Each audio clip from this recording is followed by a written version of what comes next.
Masithandaze. Thixo namandla onke mdali wezulu nomhlaba. Wena Nkosi unguThixo kuthi. Umzali thina singabantwana bakho. Usilondolozile Thixo wethu. Ekukhuleni kwethu silondolozile Thixo wethu. Kwiindawo zonke sihamba kuzo. Silapha ke Thixo wethu ngalo umzuzu. Usivusa kwimandlalo ebesilele kuzo. Saziva namhlanje sisemandleni. Singena ke Thixo wethu kule nkqubo yanamhlanje. Sicela ke Thixo wethu oba ubekho phakathi kwethu. Kuba sikholwa oba thina Thixo wethu oyingcwele. Yonke into esiyenzayo thina bakholwayo kuwe masiyiqale kunye nawe. Sincede ke moya ingcwele ubekho phakathi kwethu ukuze bonke abantwana bakho oza kuma apha Thixo wethu emane babiza Thixo wethu oyingcwele naba Nkosi ubenyulileyo baza kumane Thixo wethu besinika bawethu onamandla intetha namhlanje. Ngena kubo Thixo wethu ubanike amandla ubanike ubuchule nabantwana bakho Nkosi aba balapha bamamele Nkosi elungileyo ngomonde ukuze Thixo wethu konke okuza kwenziwa kube yimpumelelo. Siyakuthemba ke Nkosi uyakusenzela ke konke oku. Siyakuthandaza ngegama lenkosi yethu Yesu. Amen.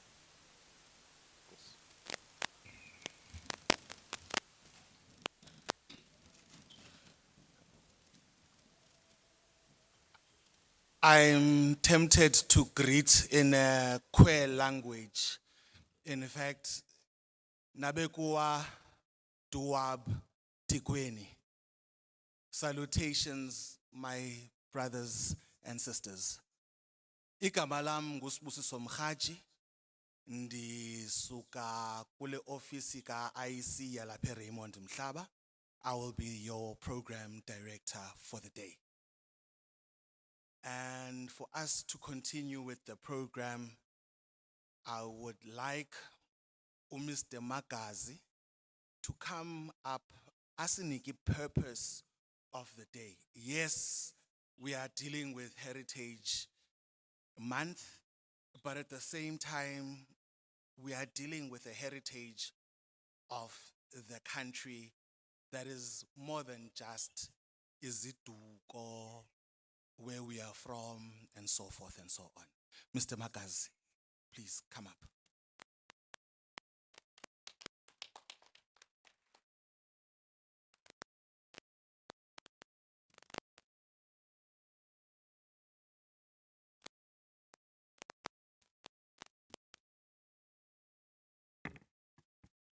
Thank you, Program Director. Greetings to everyone in the house. Allow me to say all protocol observed. My name is Latu Mamakazi. I am the Regional Outreach Officer for the Amatole region. Mine is short. It's just to welcome everyone who is here. But allow me first to profusely apologize delayed to start. But we are glad that we finally have a full house, and that was our intention. The program director has alluded that my role is just to stipulate the purpose.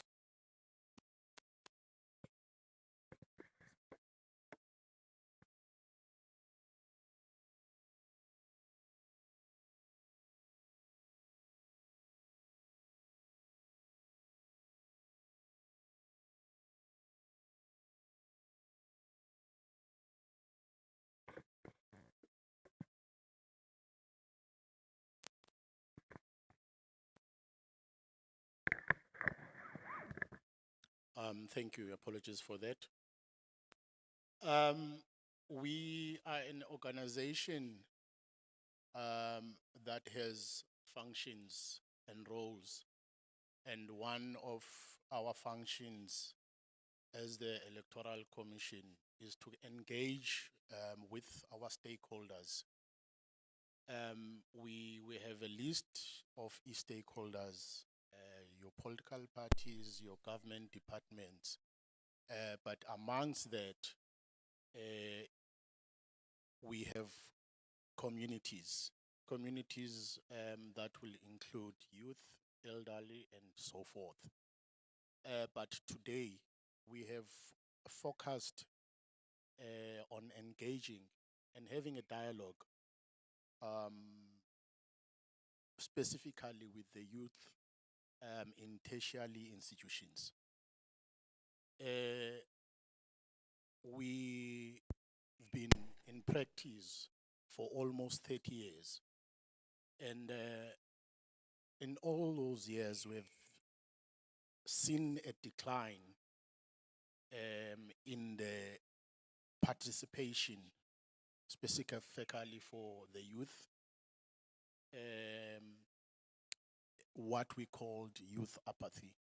So today we are here to engage on electoral democracy matters and trying to find ways that we can encourage our youth here today, and also have an ear to listen to you on the issues that you will raise today. We have experts in the form of panelists will give presentation here today, so that we can engage with those presentations and voice out our concerns and voice out what we would like to see our country going to forward. With that said, you are welcomed. Please feel free, engage with the presentations, seek clarity, and ask questions. Thank you.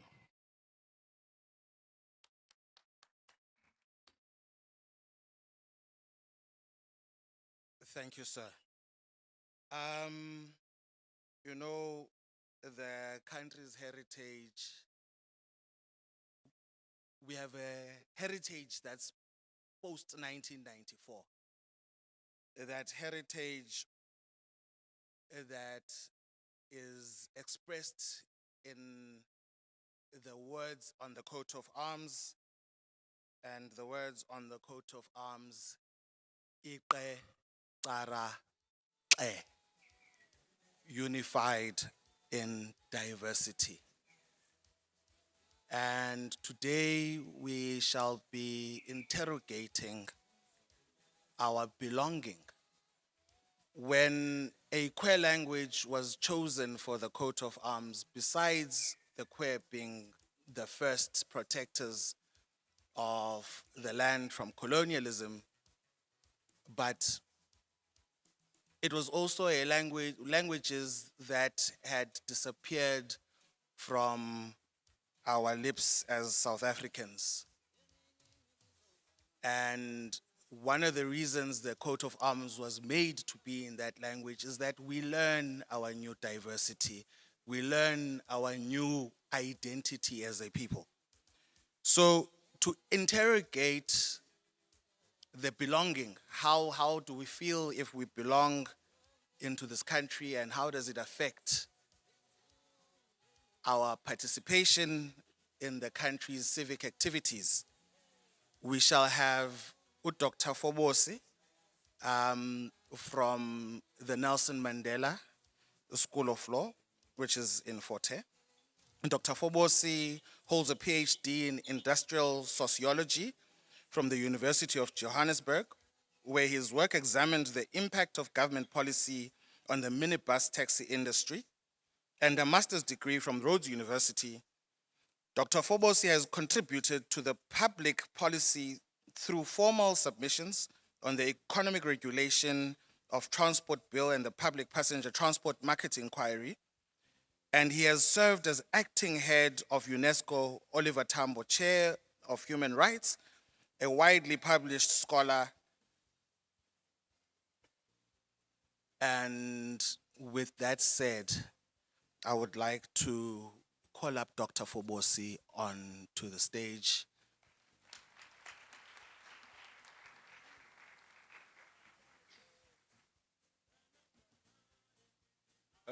Right. Thank you so much, Program Director. Um, mandiqale apha ngale Heritage Month. Mna ke ndingumaya, uMagwa, uNtando Sophisha uNgqolomsini. Ndingunyana kaMzamandla, izizukulwana kaSikeleke, isizukulwana sikaMagubhi yani. Ndizalwa yinzwakazi yasemaHlubini, uMakhumalo, uMamtungu, uMamdletshe. Ndingumzukulwana koNgqana uMdanda uNakisa. Ndingakumzukulwana koBhayi Akhetsha uMsuthu. Program Director, I know the VC is attending the Faculty of Law University event. I should be there as well, but I chose to be here. The esteemed representatives that are invited, and the traditional leaders that are here as well, the church leaders as well that are here, the students and youth representatives. And thank you for taking your time to come here, students. I know some of you, you just left lectures and you chose to come here. It's much appreciated. And members of the community as well. And also I greet all of you in a wonderful name of our Lord Jesus Christ. Thank you so much. Good morning, colleagues. I think it's an important topic that that I've been invited to talk to. I don't have a presentation. I don't have slides. I'll just talk. It is a regular honor, right? It's a single honor, right, to stand before you on this month, the Heritage Month, especially on the topic, the role of the national common identity in creating patriotism and encouraging civic society. And we know for a fact that our youth is discouraged, for a number of reasons. Discouraged voters, that's what I get called. For a number of reasons. And one of the reasons is unemployment, right? And someone might say, why should I go vote when I'm unemployed for more than 5 years? And I know of people who are educated, but still, are unemployed. And for that matter, I have a brother who's got degrees and is unemployed. So there are those conditions, but I'll speak to that as well. I'll speak to these issues and kind of just try to invite a dialogue and maybe possible solutions, right? So because Heritage Month invites us to pause, right, to reflect and on the roots that sustain us, and to imagine the future that binds us together. Right? It is a month when we celebrate our diverse cultures, languages, and traditions. Yet it is also a time, when we must ask ourselves, hard questions, right, about what it truly means to belong to one nation. What does it mean to belong to one nation? In South Africa, our constitution is clear. Right? It commits us to a vision to unite in diversity. Right? So this commitment is not simply about tolerating differences. Right? It is about actively weaving our diverse threads into a single tapestry, right, of shared nationhood. Right? But for this tapestry to remain strong, it must be constantly renewed and reinforced, particularly among the youth. So the youth of today, right, are not only the leaders of tomorrow. That's my view. that we are not only leaders of tomorrow. I include myself because I am a youth, right? They are also leaders of today. So their voices, their choices and actions shape the direction of our democracy. Right? So that's why it's important to make contribution, to some of the calls that are made, right? Whether it's in the form of submissions to different acts or laws that are issued, because there are invitations that are issued via different media platforms. Right? So, and yet many young people increasingly feel alienated from civic processes, especially elections. So the question before us then, how can a common national identity inspire patriotism and encourage civic activity, right? How can it encourage civic activity? So a national common identity does not mean uniformity, right? Nor does it mean a state-imposed concept of who we are. Rather, it is a shared narrative, one that recognizes the stories of the Zulu, the stories of the Xhosa, Indian, Venda, Tswana, colored, or African communities that are all part of the larger unfolding South African story, right? That's a South African story that's made up of these groups. So this identity then is anchored not in bloodlines, right, or ethnicity, but in our collective commitment, right, to the Constitution. It's our collected commitment. We are collected, and we are committed, to the values of the Constitution, right, to the democracy, to justice, and to human dignity. It is the foundation for civic nationhood, where belonging is based not on where you come from, but on the values you share and the responsibilities you carry as a citizen. So the presence or absence of this sense of belonging directly influences youth involvement in political engagement. So you have a duty to be involved because you belong, right? You must participate, right, in various engagements. So that's why I think you are here as well, so that you participate in this engagement. You share in a common vision, for what we can bring about, how we can bring about change. So where young people feel unincluded, they feel included rather, valued and heard, they are more likely to see themselves as active participants in shaping the country's future. Right? Where they feel excluded, ignored, or betrayed, disengagement quickly follows. So you're likely to see that young people will not be involved where they don't feel, recognized. So the absence of a strong national identity renders the electoral process vulnerable to non-participation. So for many young South Africans, voting no longer feels like an expression of belonging, rather a hollow ritual. Like it's something that we must do, right? Every 5 years or 6 years. Right? So yet at its core, voting is a profound act. It is a statement that one has a stake in the future of the nation. You have a stake in the future of the nation, in how the nation, is to progress going forward. So when young people believe that their voices matter, they show up. Right?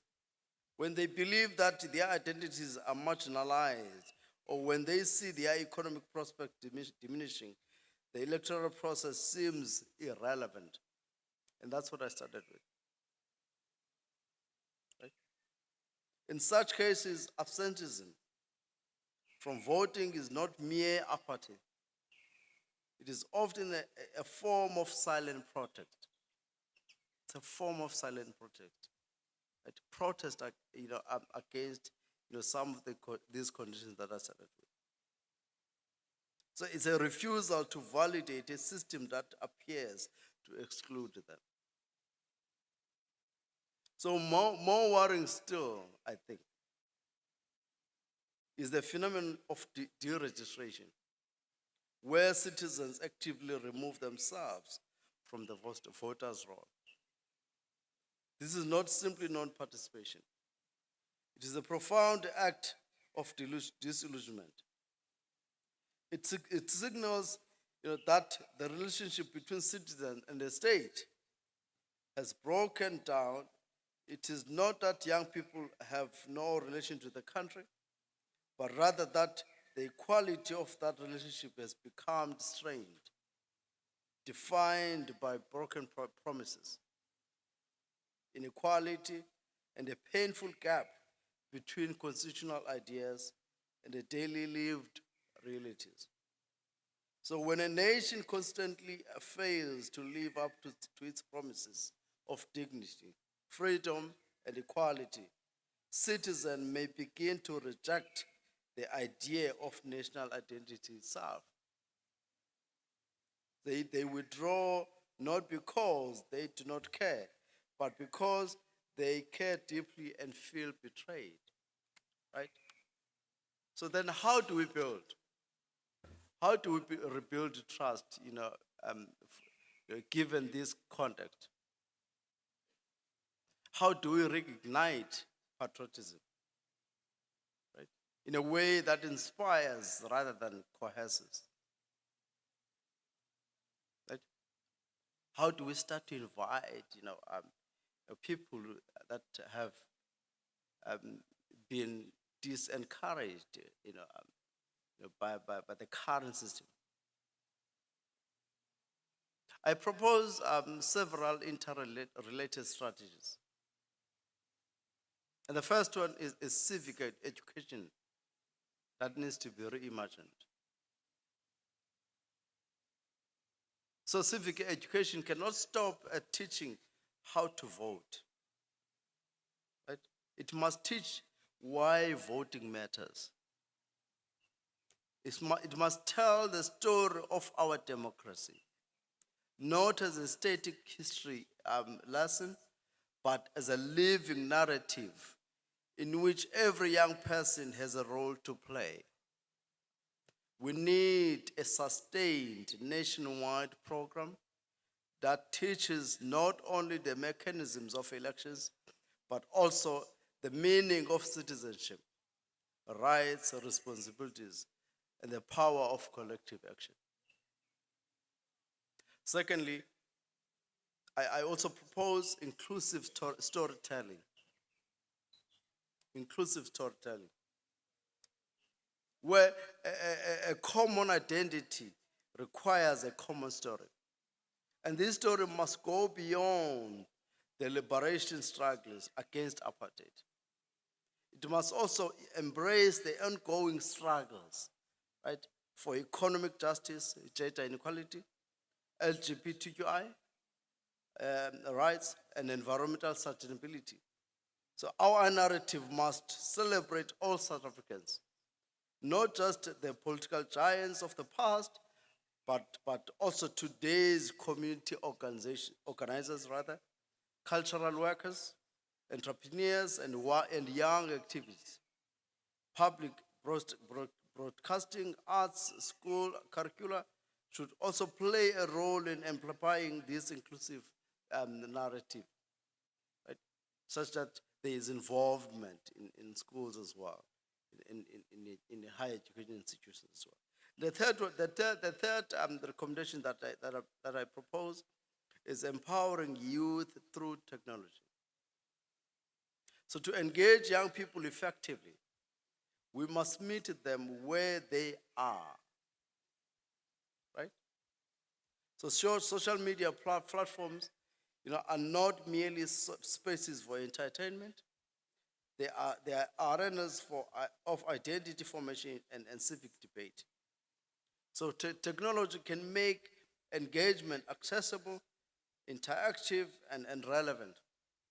So campaigns that celebrate young South Africans who are already building the country in arts, science, sport, and activities can inspire their peers to participate as well. And lastly, we need to cultivate shared experiences, right? Because words alone are not enough. We need programs that bring young people together across lines of race, class, and geography. National service initiatives, cultural festivals, and community development projects can create a powerful shared experiences that foster solidarity. So when young people build something together, be it a school library, a cultural festival, or an environmental project, they forge bonds, that transcend differences. So that united them, into one, as people that are united. So a particular challenge is that many young South Africans are not adequately educated about the meaning of our national symbols. That's one thing I pick up as well. So for some, the national anthem is just a song. Right? The flag, just a logo. And the constitution, just a distant document gathering dust in parliament. It's just this small book. Right? And for most, they don't even engage with that document. Right? And this is not a failure of the youth. It's not the failure of the youth. It is a failure of education. Symbols only inspire when they are connected to lived experience. So the Bill of Rights must not be an abstract text. It must be a practical guide. Imagine if young people were taught not to just recite the Constitution, but to see its relevance in their daily struggles for education, for safety, for dignity. Imagine seeing the relevance of the Constitution where learners in one primary school or in one high school study in schools where there are no desks, right? Or maybe study in schools where the school is still using peanut trees. Imagine that. Imagine the learners that are walking to school long distances, without scholar transport. Right? So we must breathe the life to our symbols so they become living realities, constantly reminding ourselves that we are one people bound by common operations. Right? There has been also, I think, a growing discussion about the potential of e-voting to boost youth participation. So while digital platforms certainly offer exciting opportunities, we must resist the temptation to treat technology as a cure for all. So e-voting cannot substitute for trust, nor can it manufacture belonging. If young people do not believe the system works for them, digital ballots will not change their minds. So the success of e-voting depends on the strength of the civic foundation upon which it is built: public trust, transparency, cybersecurity, and accessibility. Without these, technology risks becoming a hollow innovation serving without substance. To conclude, so a healthy national identity is more than a patriotic slogan. It is stabilizing, it is a stabilizing force that transcends political affiliations and endures beyond election cycles. So for the youth, true patriotism is not about blind allegiance. It is about holding the nation accountable to its highest ideals. It is about pursuing the country's best itself, even through constructive criticism. As South Africans, we must move from a state disembodiment where people feel excluded from the national story to a state remembering where each person feels woven into the collective fabric of the nation. If we succeed in building a common identity that is compelling, inclusive, and honest, then civic activity will not cease to be enforced. It will flow naturally as an expression of the pride and belonging. So we need to build a united nation, that has the common vision. Thank you so much.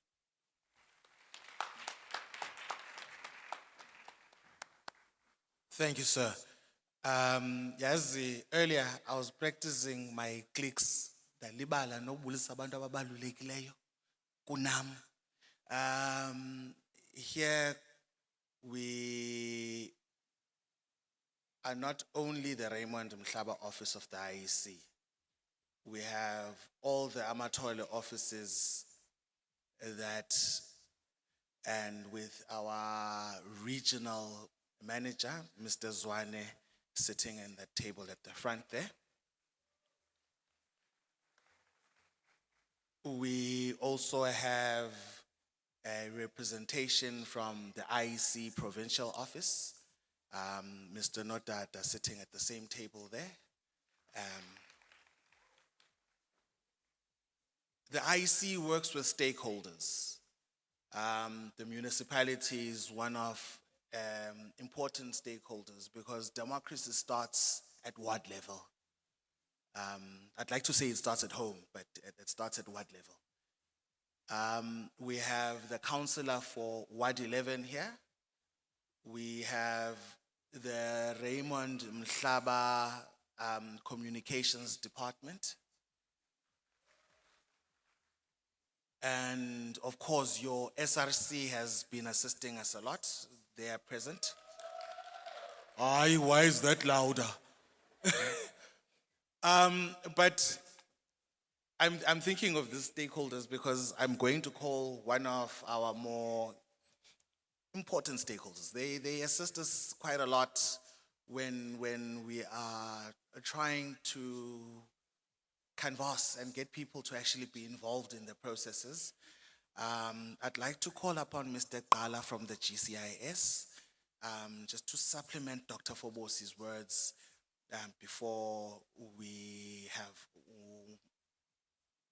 Mrs. Mbambo from the IEC who's going to talk about the e-voting. Because Dr. Fobosi, it will not replace a trust. But let me call up on Mr. Snokolo Gala from the GCIS. Thank you.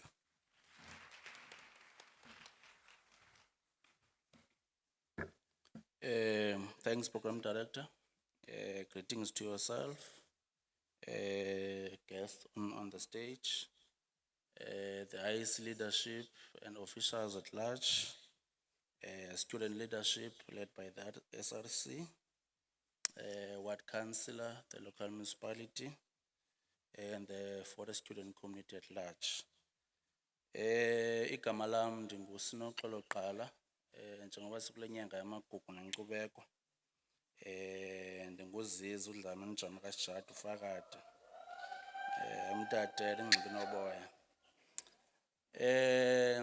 Ndisuka phaa kula department kuthiwa ngu-Government Communications and Information System, shortly known as GCIS. We are a government department ephaya kula office ka president, that is, we are in the office of the presidency. We report to the minister in the presidency, abanye bawumazi uMinister Nkumbuzo Ntshavheni, who normally weekly, once a month, on a Thursday, brief the nation on the decisions of the cabinet. So we are in that ministry. We were found around 1998-99 through the Comtas report, which was done by then Minister Joel Nechitenze, which was putting an emphasis on the importance of communication by government to the citizens. We were formed to champion government communications, I was saying, to ensure that citizens are informed and empowered on the government policies, programs, services, and other activities. Also part of our mandate, we have what we call twin mandates. The one is to inform and empower citizens on the government programs. The second one is to provide professional communication support to government, that is your departments, municipalities, and state entities. We do that through the development, the monitoring, and the evaluation of the communication policy, which sets norms and standards on how government should communicate to abantu, as you know. Program Director, today, as she says, we are here to pledge our support to this dialogue, which seeks to advance the conversation on the roots and the foundations of our democracy, which is elections. It was through elections that we witnessed our democracy, or the realization of our democratic state. Before elections, we know what was happening before that, those who follow our history. Also, as part of our mandate, exercise of informing and empowering citizens, as part of our mandate, we do embark on a number of programs. I think Prof here did mention the issue of sustaining communication or civic education. So part of our mandates, as we inform and empower citizens, we do partner with REC to advance issues of civic education, that is public education, on the importance and the value of voting as citizens.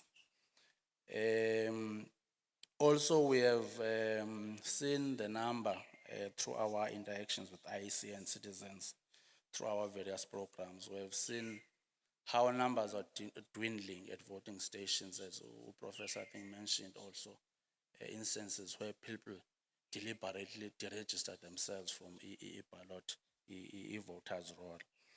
So I think it is on this platform that we will maybe get a glimpse from yourselves as to what are those reasons, what can IEC and government at large do, and also the civic society, to ensure that we don't lose the value of our democratic right of voting. We know some of the reasons of despondence among youth is that things are not happening. Service delivery is on a low. Also, there are no opportunities. There are issues with our NSFAS and all of that. So we think that despondency leads to us not seeing the value of exercising our democratic right, which is voting. I think, but that does not warrant us to boycott elections or not casting our votes. As Thomas Jefferson says, the government will elect is the government you deserve. So we must exercise our right to elect the government that we deserve, so that we may see the change that we want. As I sit down, Program Director, HSIS, again, we support the program and we will support other upcoming programs in the district. And it is upon us that we empower youth and the upcoming generations on the significance of the national symbols and the elections being one of those symbols. Thank you very much, Chair. Boss. Thank you, Zizi. We are going to interact with a presentation regarding e-voting. As you may know that the IEC is busy with consultative processes and seminars for us as citizens to consider and have inputs with e-voting as a method of voting. Our next speaker, Mrs. Aviwe Mbambo, is a PhD candidate, and she also happens to be a local electoral projects officer for the Great Kai municipality within the Amatole region. So within us, in the Amatole, we have people of that caliber that can discuss these things. Let's call us upon Sis Mbambo for her to do the presentation, and after we shall interact with a Q&A. Thank you.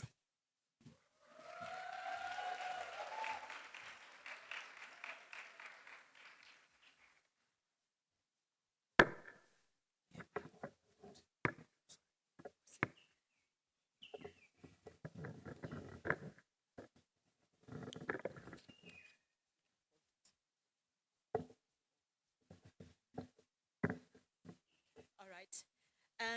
Esteemed guests, members of the Electoral Commission, to all our stakeholders and our partners, and more specifically, to the young ones that have come out.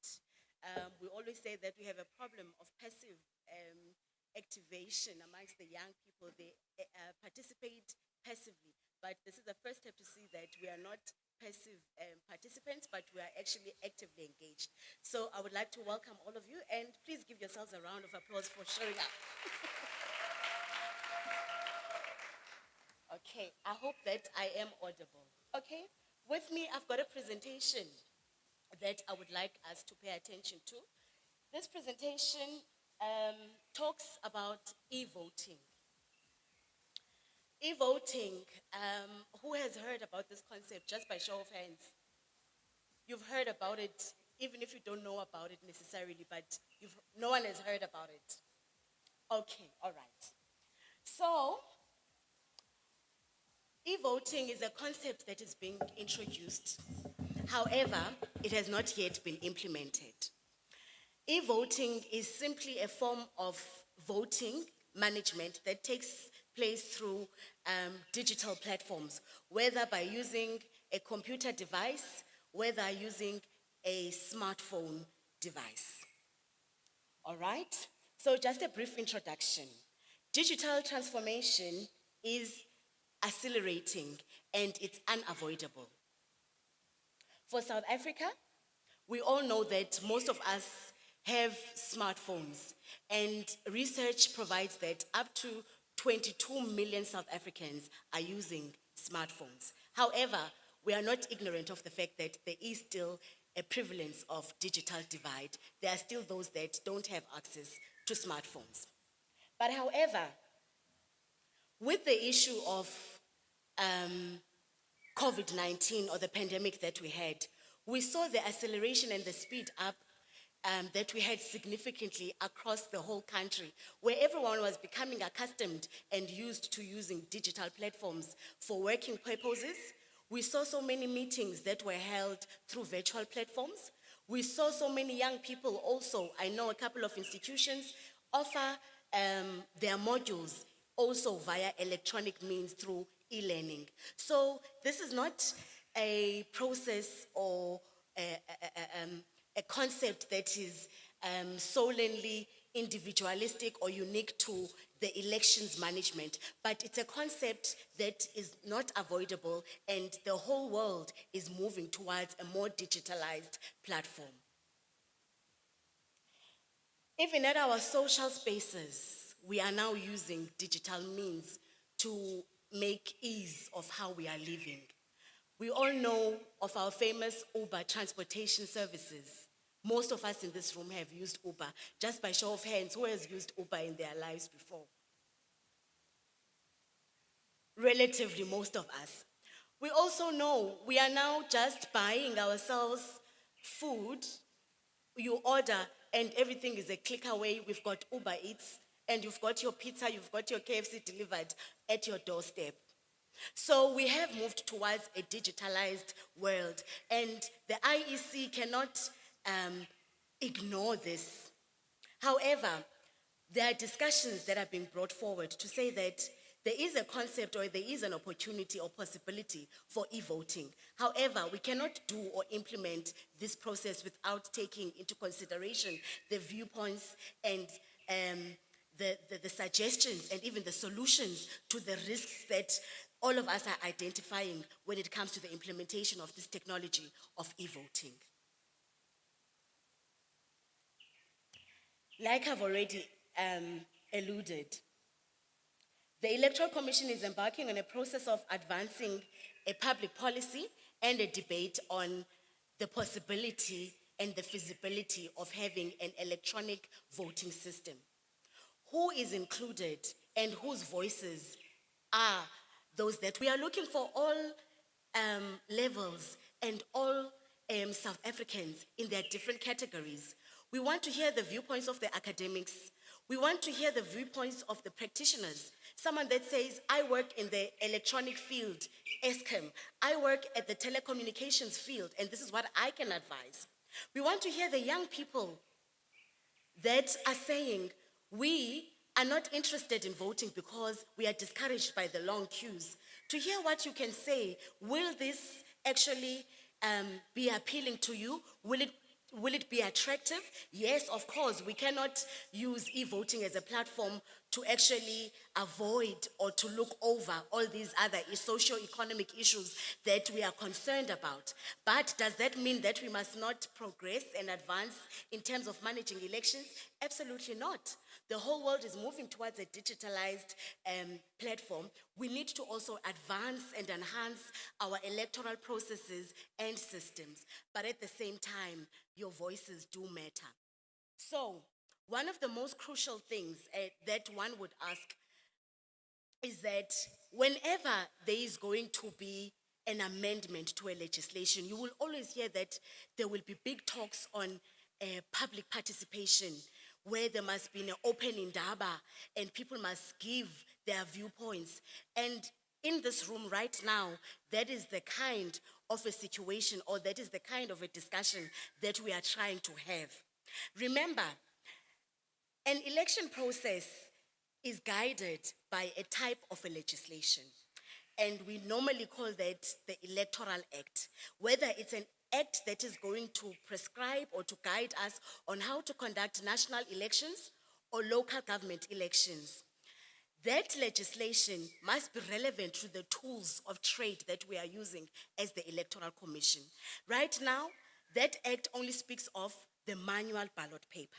It also gives us guidelines on how to conduct this election. It also gives us what is prohibited at a voting station and what is admissible or permittable at a voting station. Now, this legislation that we have to now formulate or to establish needs to be relevant as well. And it needs to be inclusive of all these dynamics that are now going to be brought by this new technology. So now, if we are going to say we are going to manage elections using electronic devices, the legislation must also identify with what we are using on the ground.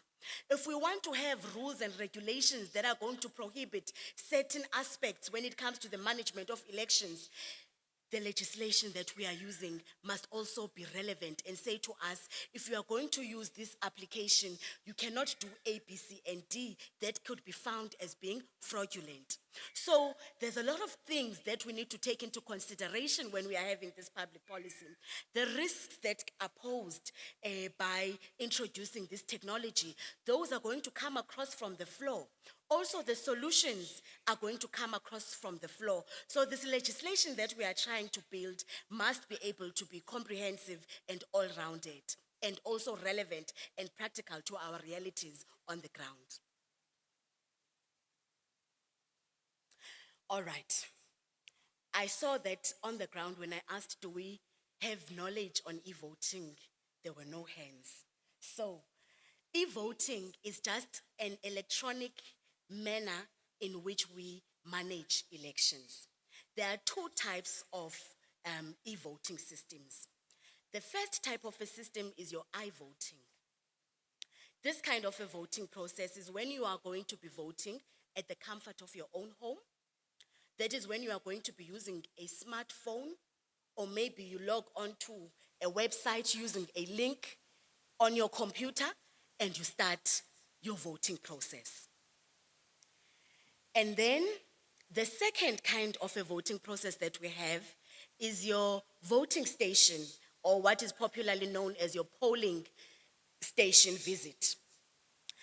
This one is merely saying that we are still going to have our normal or ordinary voting stations. However, instead of using a ballot paper at the voting station, we are going to have these electronic machines that we are going to use to cast our votes. Now, when we cast our votes, the wonderful things that come with this voting machine is that simultaneously or at the same time, the vote is being allocated to a candidate. So that means now even the counting is taking place at the same time as you are casting your vote. All right. I just want to mention the opportunities that we are going to have when we are actually managing elections through e-voting. The first one is that we're going to have a seamless ballot tabulation. And what do we mean when we say we have a seamless ballot tabulation? Remember, at the moment, in fact, as Dr. Fobosi said, we identify through the Constitution, and the Constitution is not just a book, but it is a book that encompasses the principles, the values, and how we ought to live. And it also prescribes certain conditions for our democracy. And one of those is that we live in a multi-party democracy. And by virtue of us living in a multi-party democracy, it means that now political parties and independent candidates can register without limitations. However, there are requirements that one needs to actually meet for them to actually register. But we cannot limit and say, we've got 100 political parties now, so now we must stop. We can have as more and as much as we can, because we live in a multi-party democracy, and if a political party does meet the requirements for them to have a political party that is registered, or an independent candidate does have all the requirements, they cannot be prohibited and denied that right of contesting an election. So now this means that we saw in the recent elections that we had that the ballot paper was no longer the same size as what it used to be. It's now getting bigger because more people are participating, more people are contesting the elections. So, what does ballot tabulation do? Ballot tabulation is simply a convenient manner of an electronic kind of a review or preview screen where you can be able to scroll down, where you can be able to use the digital platform to search and to actually see your political parties without having to open a long paper and search for what you are looking for. So you have your digital tabulation where you can say, if you are looking for party orange, you can search there orange, immediately it comes out. Without you saying, no man, but I got confused. I thought I was voting EEC, but I voted AIC, you see? So this is the convenient feature that ballot tabulation will bring to us when we are using these electronic means of voting. Then the second one is the issue of spoiled ballots. Remember, it is no use casting a vote and then your vote does not count. The primary intention of voting is so that our votes count at the end of the day, and we have a government that has been determined by the number of results of votes that they received. So if we have spoiled ballots, it compromises that principle or that feature or that element of an election. So when we're having electronic means of voting, I saw last week we had young children coming from the Walter Sisulu University, And they actually created a digital platform or an online platform where they were showing us that with this platform, you can actually choose or select the candidate that you want to vote for. And then there's a screen that will pop up after that where it says, verify, this was your choice. Is this your choice? And then you can verify and say, okay, yes, this was my choice. You confirm. So with that, would we actually have spoiled ballots? I don't think so. Then also, digitalization also could assist us to mitigate the issue of low voter turnout, especially amongst the youth. We all know that we are living with the young generation, or they call themselves Generation Z, whereby everything with them is a click away. And if accessibility and the appealing feature of an election is brought to consider the young people's needs, then maybe we could be able to triumph or victor the issue of low voter turnout amongst our young ones. And then at the same time, there's an issue of economic viability. In as much as it will be difficult, or at the first instance, it will be very costly to purchase these units, because you can imagine to procure is not an easy thing. So we would have to invest a lot of money into procurement. But we need to consider that this process will also, in the medium term and in the long run, be more cheaper. Because, for example, to actually print ballot papers, we are printing millions of ballot papers. We print those ballot papers, the citizens cast their votes, and we don't reuse those ballot papers. When we have to go to an election the next time, we need to buy and to print again.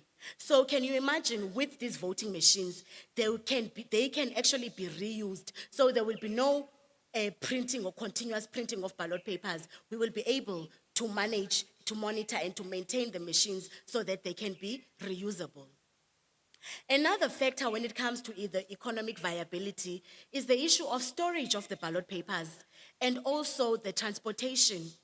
In as much as when you go to a voting station, you just see a small piece of paper, but they come in big booklets.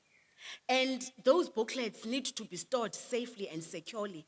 And sometimes the Electoral Commission in most of the municipalities, specifically in the remote areas, we buy or we procure storage facilities, and they come at a very high cost. So can you imagine if we have these voting management devices, we won't be having to store and to procure or to outsource the storage facilities.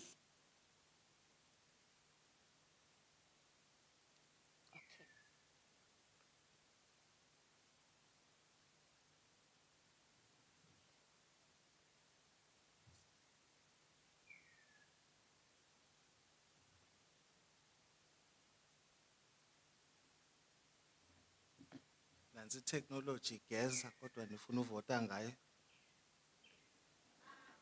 No, it's a joke. Don't worry. It's niyaziva most important points up.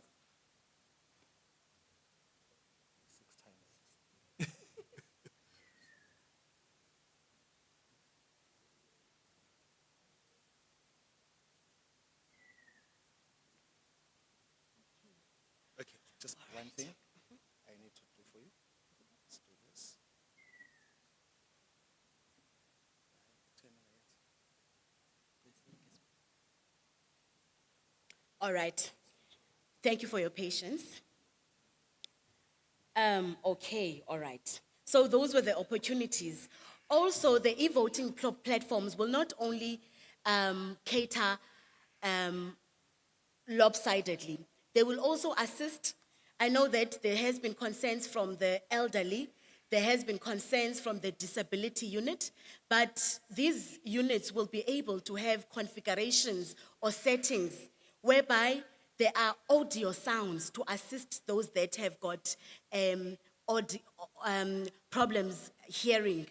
Also, with those that cannot see, also there will be features that are put in place with the electronic devices to assist those that have got visual impairments. You can increase the font size, you can have colorful fonts so that we can enhance the visibility and the usability to be more friendly for those that are disabled and those that are elderly as well. All right. That's why I was really concerned of moving, because I did not want to talk about something that cannot be demonstrated. Then it's just a big number of words that were said to you, but you don't even have a picture of what is being spoken about. So I'm glad that the crux of the presentation can be flagged. Okay, this is just an illustration of a typical voting machine that can be used at a voting station.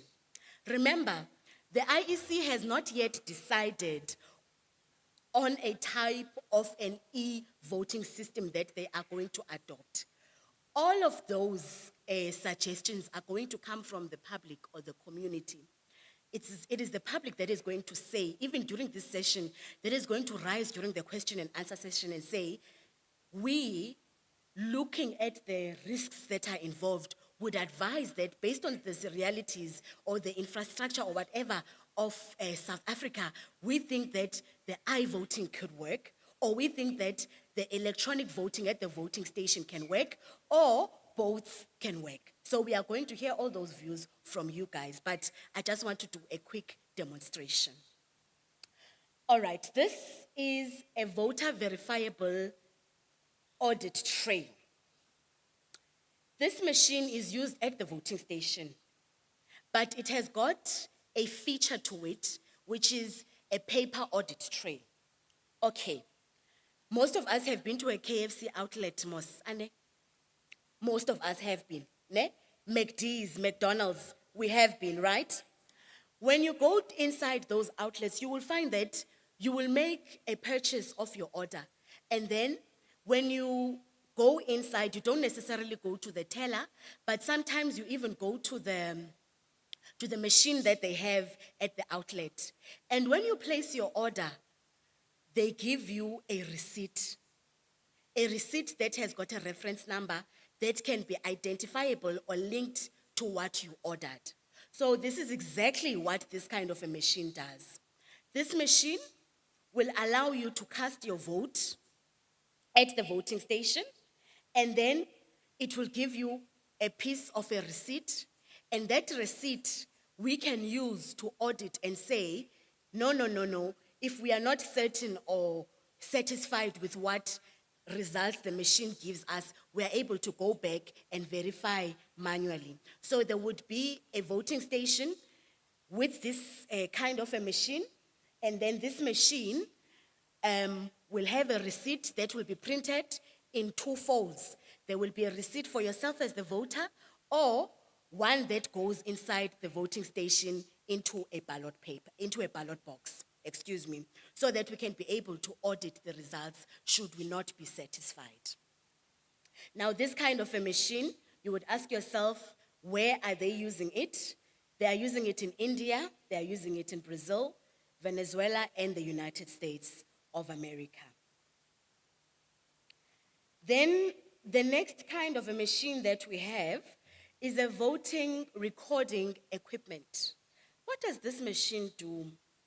Well, they operate similar to one another, but the other will have a different feature to it. Remember, technology moves with time. So with this kind of a machine, you will have a ballot paper that will be electronically, but now, if you see the previous one, it did not have a digital screen. Can you see? It's more manual. It looks like your old telephones that we used to use back in the days. But if you look at this one has got a touch screen, so it's got a different element to it. Then we have the next kind of a machine that you would find at a voting station, and this is a precinct count optical scan. What does this one do? This kind of a voting machine will allow you to use your normal ballot paper. It means we are not moving from the old ballot paper. You would have your old ballot paper, but after casting your vote, you would scan that ballot paper into the machine. So this one would speedate probably the counting process only and not ease the voting process. So each one has got a different feature to it. So it is up to us to select which one is going to work best for us. Ne? And then the last one, this is just a typical illustration of what your online voting would look like. So your online voting would mean that there is a link that is established, and this link would probably have to be one that you find on the IEC portal only, because one person can ask, what if somebody creates a link and I think I voted and I did not, the link was fraudulent, it's not one from the IEC. So the IEC would have to create a link that would be unique and only found on the IEC site so as to control and to manage the authenticity of the whole process and the credibility. And then also, we could also have applications that are designed that we can download on our smartphones. And through these applications, we can be able now to cast our vote. Even the administrator on the other side would be able to upload the candidates so that when it is voting time, we are able to select those we wish to vote for. And also, for one to actually enter or to use these online platforms that are far from the voting station, it would mean that the identification process or the authentication for identification needs to be very hard or very strict or very secured, meaning that we can use all three. We can use the biometric process whereby you are using your thumbnails as an identifier, or we can use the face app, or we can use still our identity documents or identity numbers. But one will say that what if someone has my ID number, but no one can have your thumbnail, and most probably we might look similar, but your face card as well can also be unique and a feature. So we can use all three. We don't necessarily have to use just this one to actually authentify our identity. With that being said, I don't want to say more. I want us to think about this so that we can have a very rigative and a very good question and answer session, so that all those questions that you have, taking into consideration the presentations, are brought forward to us so that there can be clarity to the floor. Thank you so much.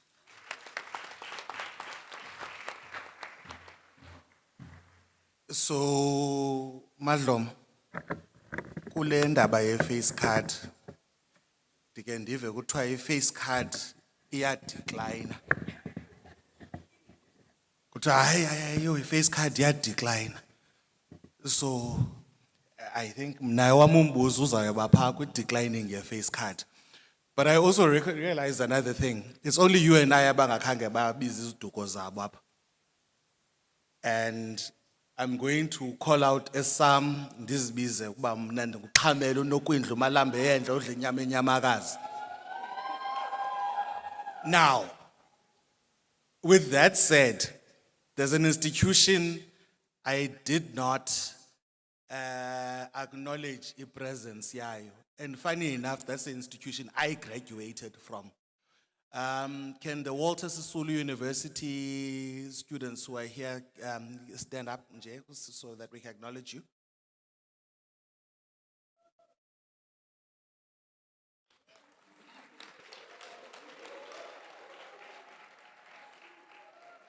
And then amongst us, we also have a institution that is named after one of my favorites, nje, when we come to kings, uZanzolo, King Insa, TVET College. Can abantu base King Insa who are here, the students, get up so we can acknowledge you?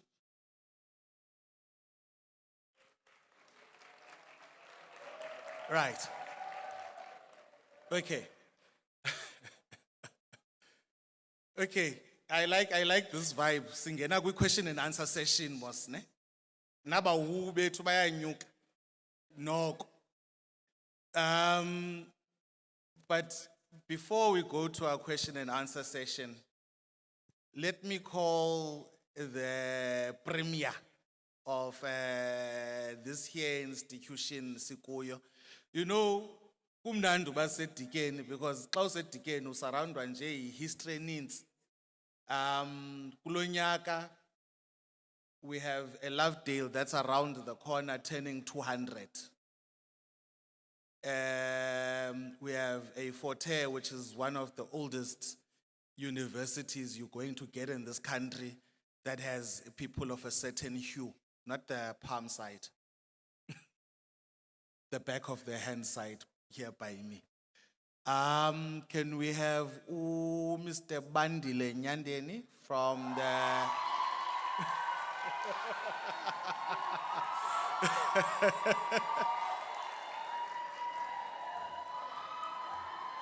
Hayi, ikhona nje into ofuneka undifundise yona.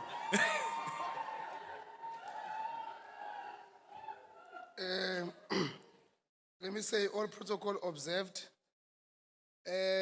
Kodwa ke angijwayelekile ukuthatha iplatform ngingaculi.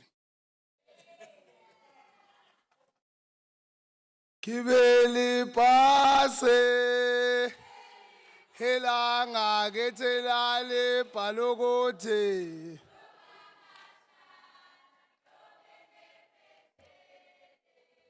Kubhlungu kuma phambi kwe refreshments ngoba abantu basosibe ngakuyi. Kibele pase langa kethelale balokote. Noma ngashada ngiyobe ngekwetshela. Umshado akulona ejele.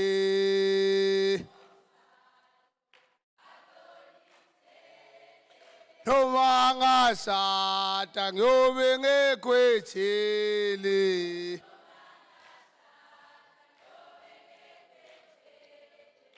Ngiyabulela kakhulu. Igama lami ngubandile wakwaNyandeni. Also known as Fenda Mafenda nesafende Silwane. Mafende gijima. Mine is very short, is to deliver a message of support on behalf of the SRC. On behalf of the Alice Campus SRC, I would want to extend our full support for this Heritage Month Youth Dialogue hosted by the IEC. Under the theme, Role of the National Common Identity Creating Patriotism and Encouraging Civic Activity. It is very important that we understand the activism, mainly importantly, what it is to be an active citizen. I for one do not describe an active citizen because you vote. You participate in programs. So even if you go to university, it's either you align yourself as a person who joins a political party or who joins a society. In most of the universities and in society, you come across people who are active because they align with the ideas of politics. Some are far from the left, some are far from the right. You have those organizations. Then you have organizations that are neutral. It is very important when you as a citizen, you will never grow in your room. Trust me, you don't get experience from sitting in your room and not being able to engage with people and get information from them.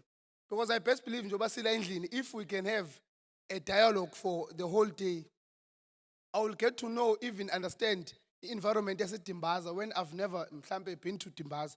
So it's very important that when you create your relations with people, you come across people who are active citizens. Because when they've been active for 5 years, you spending 2 months with them, you get that 5-year experience without even spending 5 years.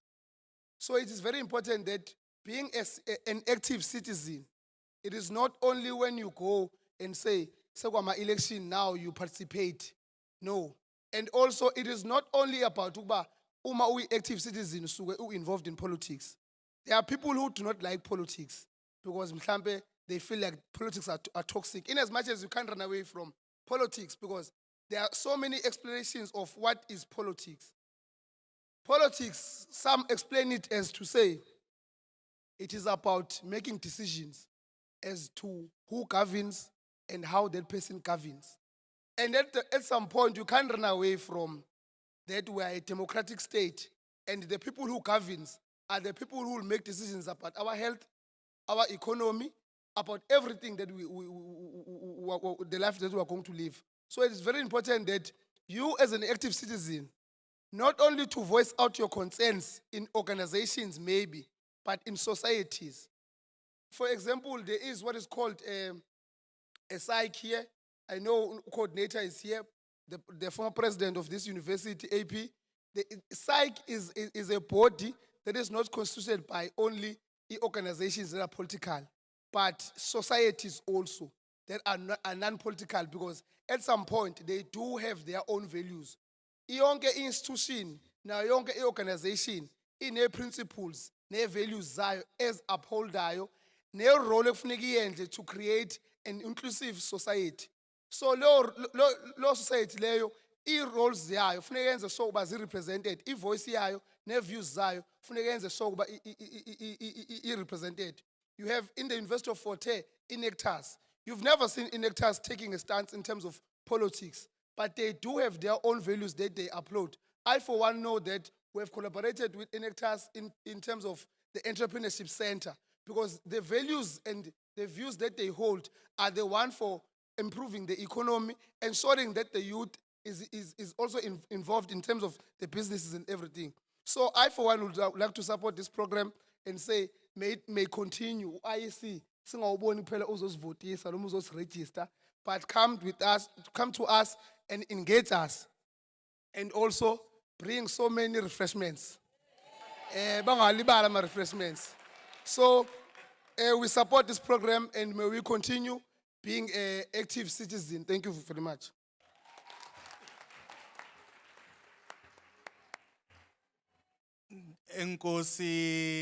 Enkosi, umntaka Nyandeni. Ndiyanxoliswa apha emva kwam. Mrs. Mbambo uyandibuza kuba kutheni ndilibele ukuthi uyigraduate yase-Fort Hare and wagraduate cum laude apha.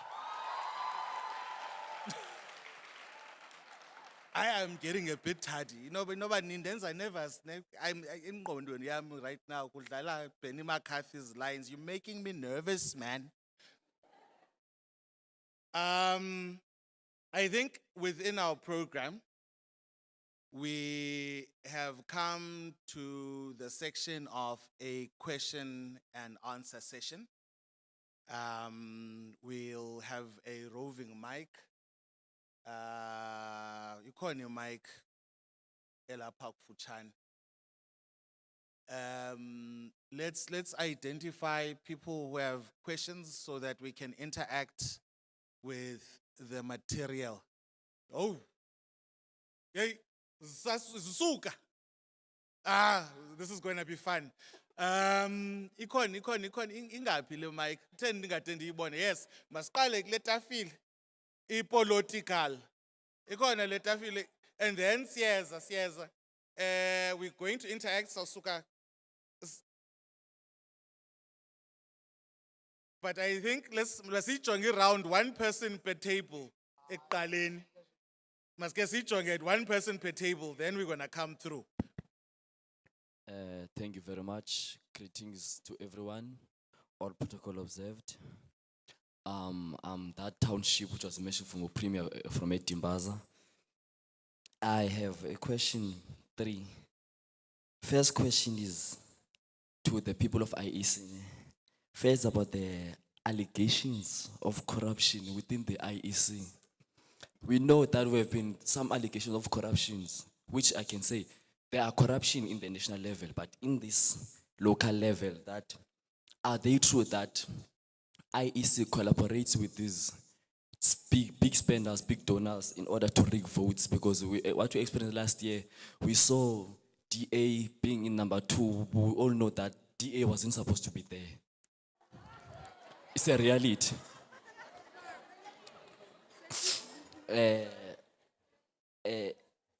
and there were disputes were sent, but these disputes went in vague. My second question is,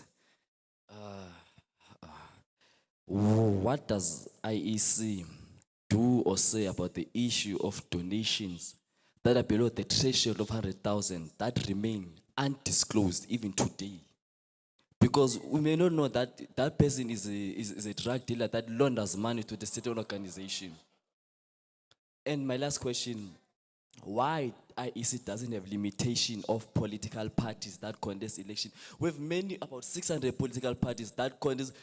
These people, they know they won't win, but they still contest. Why does IEC doesn't have a limitation? Because it's sponsorship. These things are useless. It's a pure fact. So thank you very much. Okay, so house rules. Let's have new house rules quickly. Let's have besiyesacela mos ne sathi we're going to have a number of rounds of questions. Let's try and spread it out, and then can we also limit it to one question per person? So can you have your more pertinent question being the one that gets, a platform today? And it looks like we are not staying on theme for the day too. But let's go that table right there. Thank you. Greetings to the house. So my question is directed to, I think it is Dr. Phobis, if I'm correct. He talked about proposals and the importance of his third proposal, which is to meet youth on platforms such as social medias happening.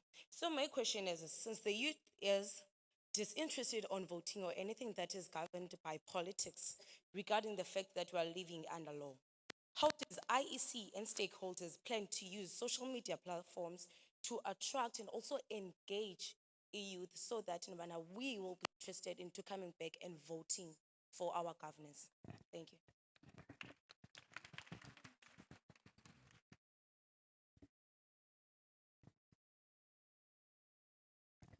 Molweni, my name is Mihle Kotliso.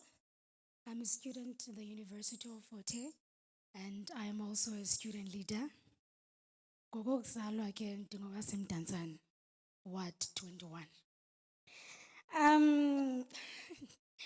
When I saw the theme for the program today, I could partially understand what it was about.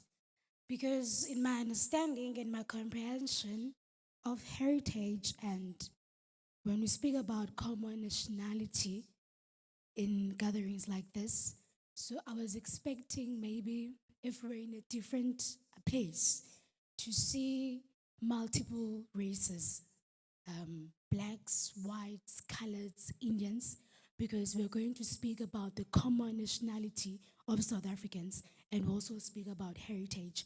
So we need to hear from their experiences from different perspectives of races, what they think of heritage, what they think is the cause of voter apathy in all of these races. But Sisefort, and it's mostly dominated by black people, so we are going to forgive that. So now back to my question. I will first start with quoting from Shekuvera. I quote, "The basic clay of our work is the youth. We place our hope in this and prepare to take the banner from our hands." It's directly speaking to what today is about, a youth dialogue for us to speak about the challenges that we face and the reasons why young people do not really take voting seriously. So now my question is, how effective has the IEC been in educating young people, young citizens of South Africa about their voting rights and responsibilities? And do you think that the cause of voter apathy in young people is caused by because they do not have trust in democratic institutions of this country, or they don't even have trust in politicians that govern this country? Or could it be that they do not understand the difference between politics and governance and how governance shapes their daily lives? Thank you. Thank you.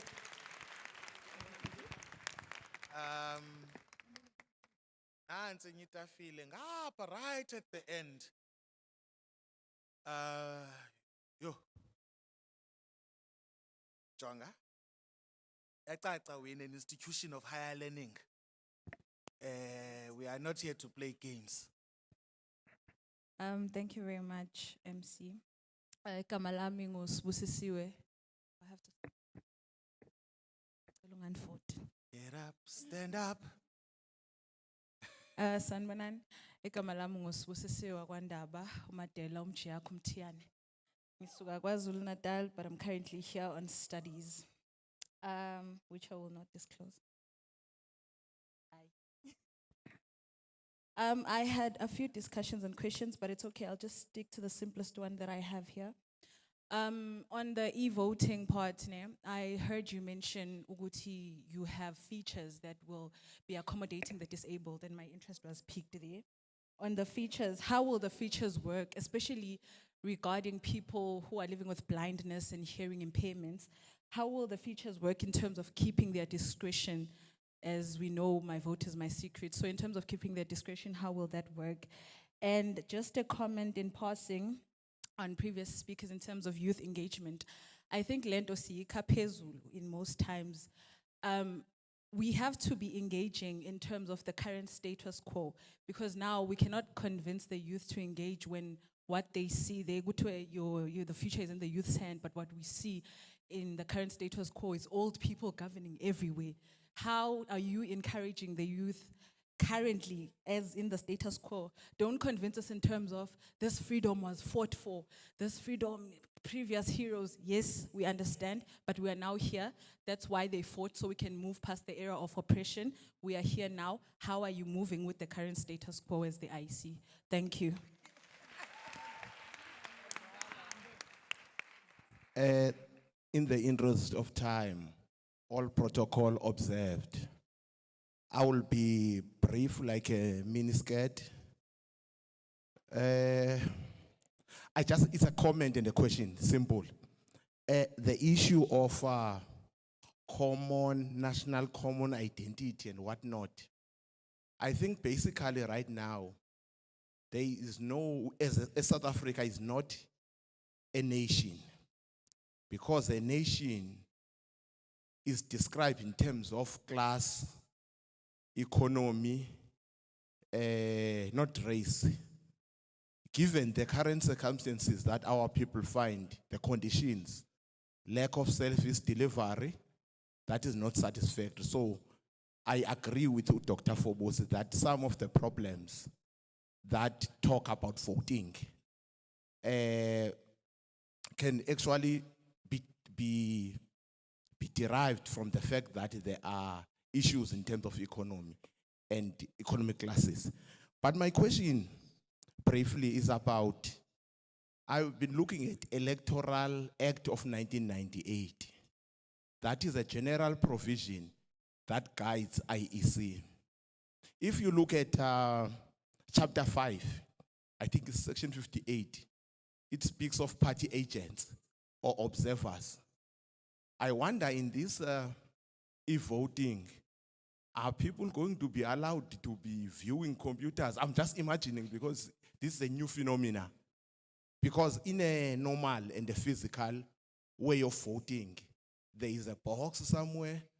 There are people here who are looking at the ballots, whether no one is cheating, counting ballots and whatnot. I am now wondering, how will it work? There is already a suspicion of vote rigging and whatnot. But how will it work really in terms of observing if everything is above board? And lastly, you made an example of countries that are already using the system, which is Brazil, US, India. In India, I think there's 1.4 billion people. You can understand why they do the e-voting, because there is not enough land for them to queue, I suppose. they don't have a bigger country.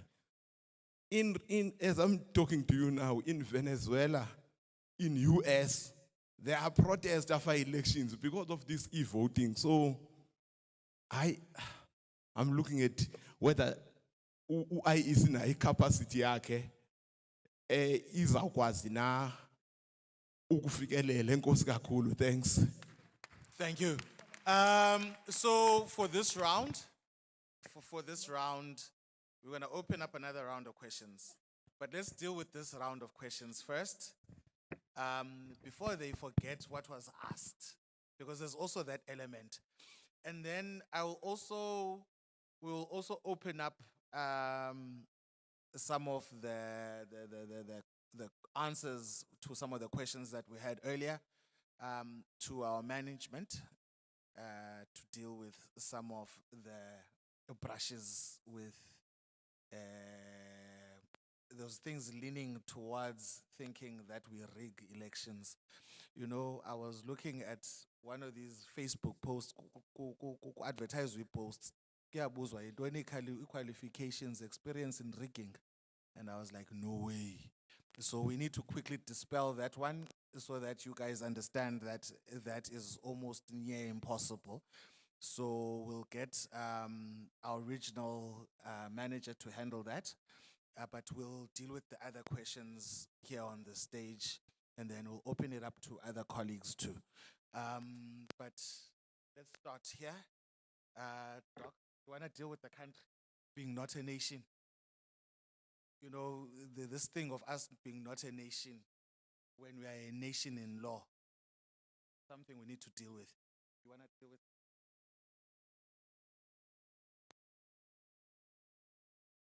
Right.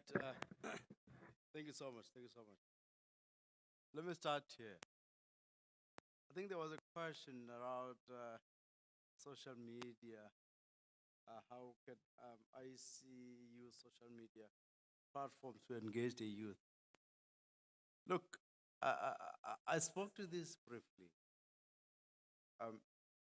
One of the things that can be done is creating interactive and relatable content, that speaks to the interests of the youth, right? So that there could be just short videos, with content on some of the issues, on the human rights issues for that matter, or constitutional issues. The rights of the people to vote, why it's important to vote, how do you vote, why should you care? Short, just brief, so that young people can be interested in what is being displayed there. So that, I think that's one of the things that can be done. Obviously, as the country, we have different people. The country is diverse, right? It has different people, and we still, I think it's still working towards building itself, working towards national building, building into one voice that is united. Even though it's hard, there are different people, but more can be done to actually make sure that, South Africa moves forward in addressing most of the issues that it has, So I do think I do take that comment very well, and I do accept, the fact that we need to move forward, as the country, to build, the nation that is thriving, that is united, that recognizes the challenges that are facing, us, that actually needs to be addressed, so that we can then be united. Thank you so much.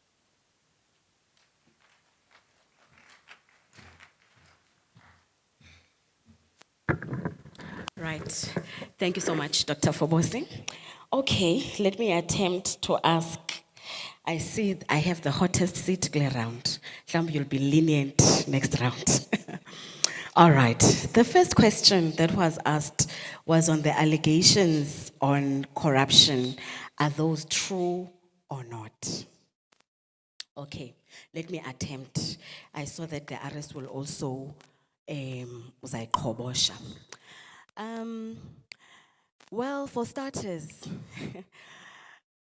let me just give you an illustration of a voting station, what happens inside of a voting station, so that you can make your own analysis. Inside a voting station on election day, there is what you call the voting station staff. Those are the ones that have been hired or contracted by the IEC to actually facilitate the voting process. So you will have your queue workers, your ballot paper issuers, those that will be stamping the ballot papers, those that are also controlling the ballot booths. Ne? And in each and every one of those steps, there is a political party agent or an independent agent that is deployed at the voting station. And a political party agent that is deployed at the voting station, you will ask yourself, is there a restriction? There is no restriction, but there are requirements that will qualify one to be a political party agent at a voting station. And that is also prescribed by the Legislation Act that governs elections.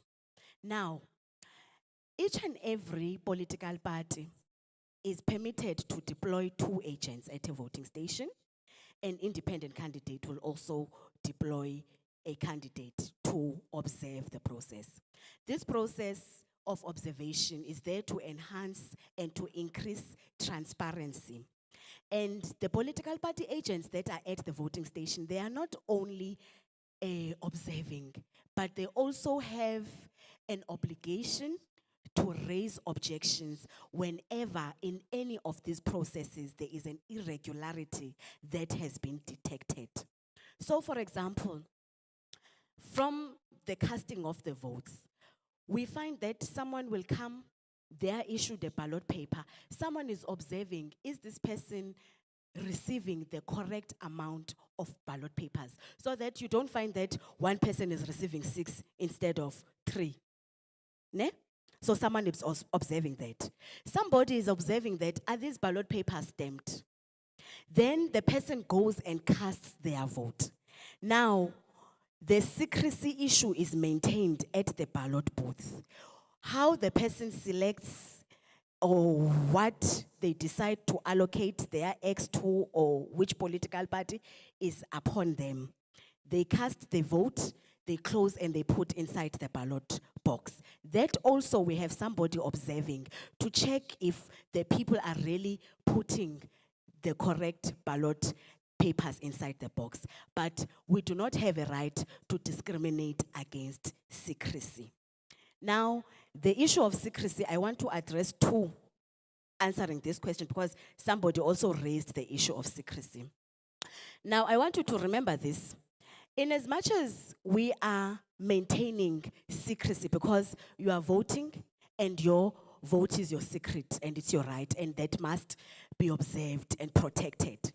But remember at the same time, if somebody is saying that I've got visual impairness or I can't hear or I need assistance, I'm illiterate, because that's the reality. We do find people that are illiterate that cannot read or write, but they know who they want to vote for. Ne? So in that instance, that somebody that has got that challenge can bring with a family member of their choice to come and assist them when they are casting their vote. Or if somebody does not have that family member, the legislation prescribes that it is the presiding officer that will come and assist that person. But now remember this, we need to make sure that there's transparency here and the presiding officer is not imposing or influencing the voters on who and who not to vote for.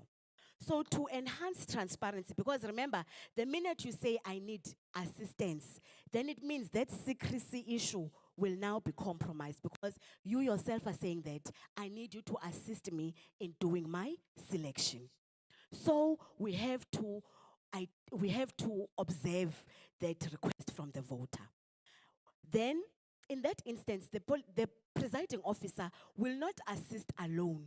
They will request party agents to come and observe that when the person is saying, when we are reading out the ballot paper, we are reading it out as is, and when we are making the selection, we are making it as the person has instructed and not otherwise. Okay, so it speaks to the issue of the disability and how far when somebody asks to be assisted, that is compromised or that right falls off. Then the second issue that was raised, it was the one on the regulations on the donations, which is the Political Party Funding Act. This act is a new kid in the block, ne? This act regulates donations that are received by political parties. And political parties are requested or required by the law to actually disclose. And when there is going to be a donation made into the political party, there are requirements. For example, just because we have laws and people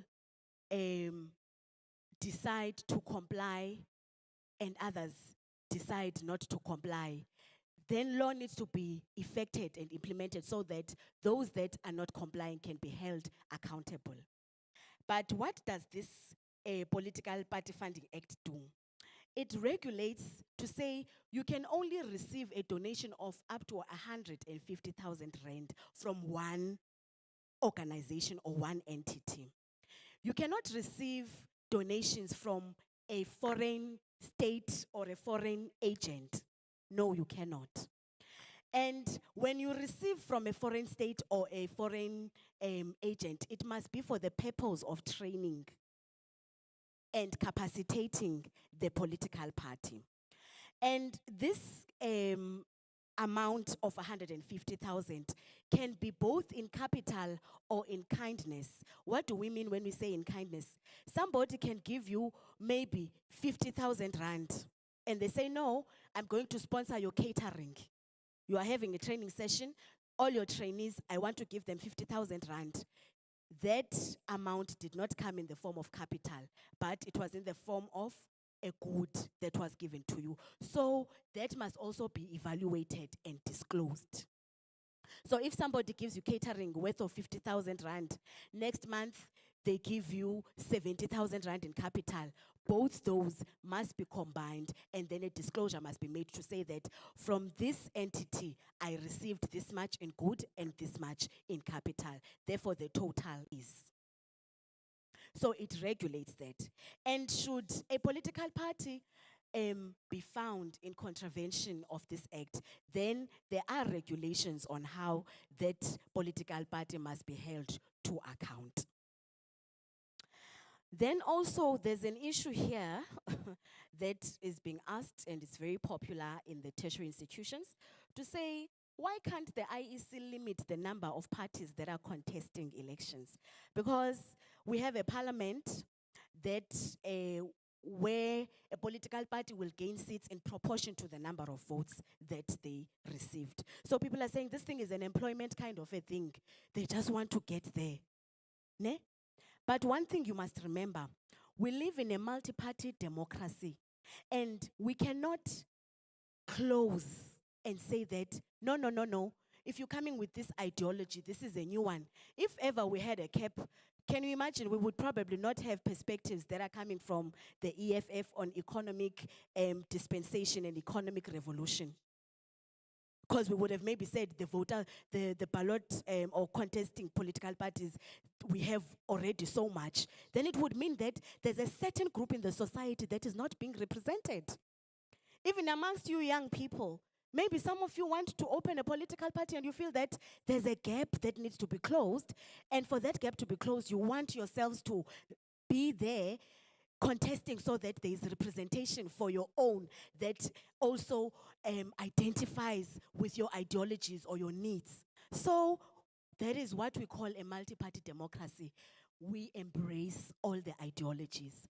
But at the crux of it all, yes, they might be at the ballot paper, but for them to be in parliament, just because you are contesting does not mean that you are going to go to parliament. The power still remains with the voters, with you guys. It is yourselves that will vote for these political parties, and then you feel that they don't make much of an impact. Why vote for them if you don't relate or feel that they are going to make a difference for you? So at the end of the day, you need to remember that contestation does not necessarily mean that they will be in government. What determines that they make it in government is the outcome of the votes. And then another question that has been asked is, how does the IEC plan to use social media platforms to actually increase engagement and also to be more appealing to the young people? Okay, a typical example, this session that we have today, it's live, it's being live streamed on Facebook. So we are having social media platforms that we are utilizing to try and gain the momentum and to try and gain as much young people as we can so that we can shape their political decision will of not being participative to at least that of a willing participant. So we do have Facebook platforms, we do have LinkedIn platforms for those that are scholars. I know many of you are on LinkedIn. We do have YouTube and Instagram and even TikTok. So you can find us there. Then also, there's a question, I think it comes from a law student or a political science student. Ne? This one says, do we think that this problem that we have of youth apathy is as a result of the lack of trust or lack of understanding by the citizens on how the systems work? So the question is yes and no. Partially yes and partially no. In this room, most of us understand very well how the government systems work, but why we don't participate is a question for another day. And then the issue of trust, that one also compromises the credibility of the government processes. There's research that has been done by the Human Science Research Council, and in most of the years, or in the recent years that we've been holding elections, we would always engage with them to find what is the public view, what are the people on the ground saying, are they trusting the electoral processes or not, are they still willing to participate or not? And in most of those instances, you would find that the citizens do trust the electoral process, but they don't trust the outcome, which is those that end up with the power of managing or being in governance. And the issue with trust, there is a relationship between trust and credibility. So there is a problem when it comes to trust. There is a problem when it comes to the credibility of the kind of a government system that we have. And then I think I've answered the one on the issues of features of e-voting and the one on transparency. Thank you very much.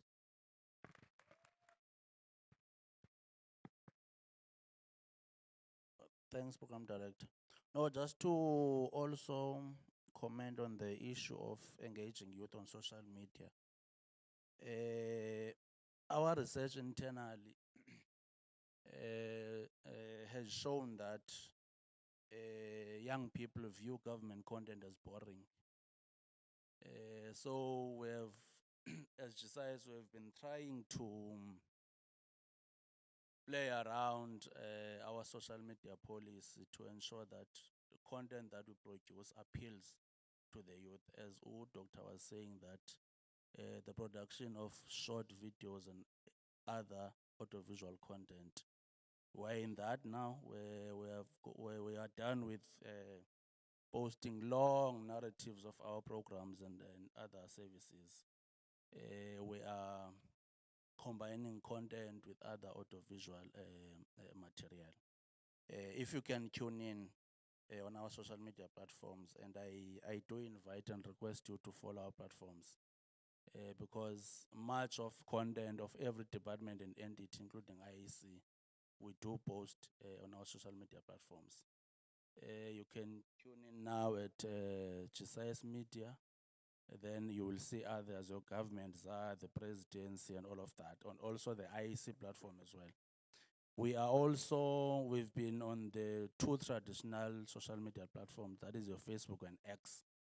But now, since we know that we are contesting the space or competing with a lot of content creators, including your celebrities and musicians, nabantu neza groups ke zinendaba zinolwimi. So we are trying by all means to get the attention of young people by following them through the platforms that they use most, like your Instagram, umzekelo.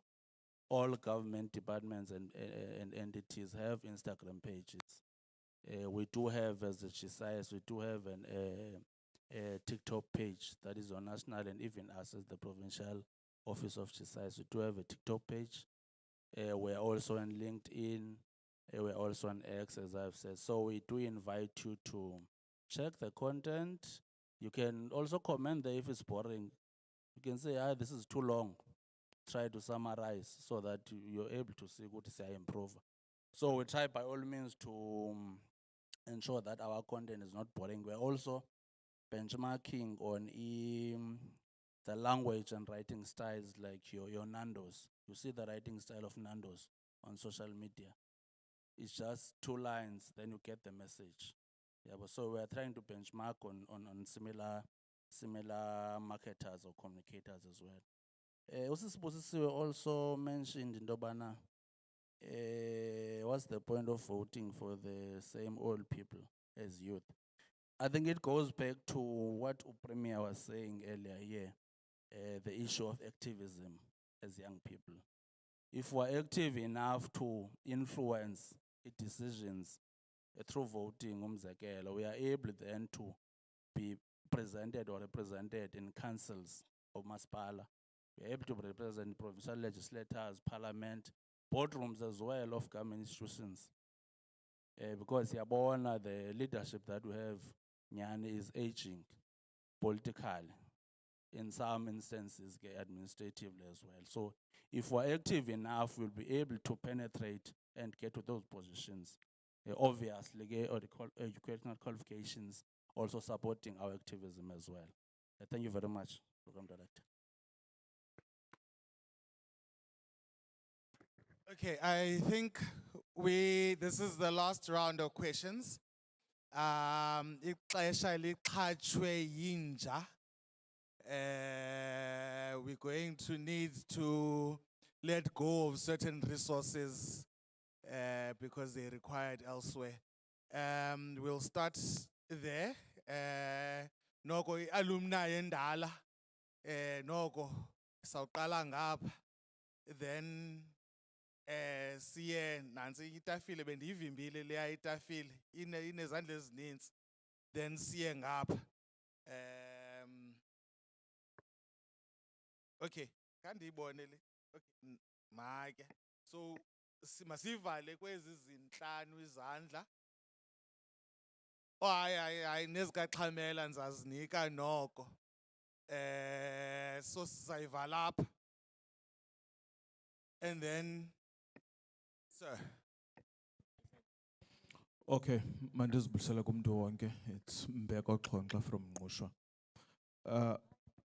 On a lighter note, I wanted to check on the e-voting. I will be rural in my question is that on the e-voting, have you considered, because IEC may be forward in terms of planning, but in terms of in-network, is it considered, and also on its disadvantages of the e-learning? And also, Doc, you spoke of the 22 million users of smartphones. Of that number, we do understand that there is a certain number of the ones that were given by their uncles and brothers who only have 2 apps that they use on those. Will that also be on considered. In my view, is that in addressing this thing of disengagement in youth, is that these things we start from here. All of us in this room were able to interpret what is talked of, e-voting, I-voting, but bakhona abanye abangaka abaninzi kuthiwani ngabo, kuthethwa ntoni ngabo. And also there is this notion that IEC only engages on the 5th year. What happens to the first and the second and the third year? Where's that information going? So there is that gap. So my view is that IEC should also engage with education, that sitting here, we don't know what is being taught at foundation level. We talk of the 4IR, but the children here in grade 1 don't have screens. What are we doing in speaking to tomorrow that we are talking about of the e-learning? Thank you.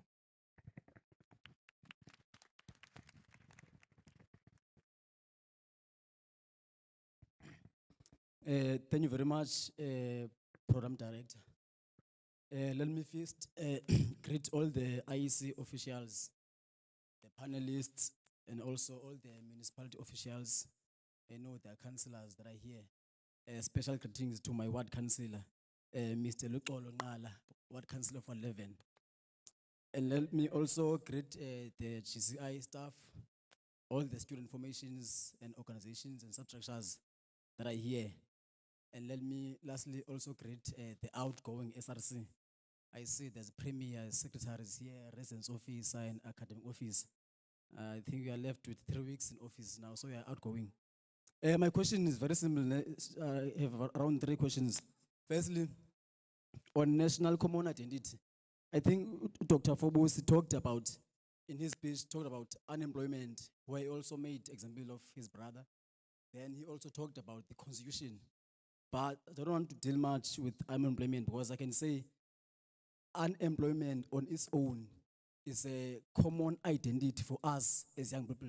Because wherever you go, you will find unemployment. Whether the rate is high or low, you will find it. Then on the part of the constitution, and I like the fact that Dr. Phobos is from what Department of Public and Constitutional Law.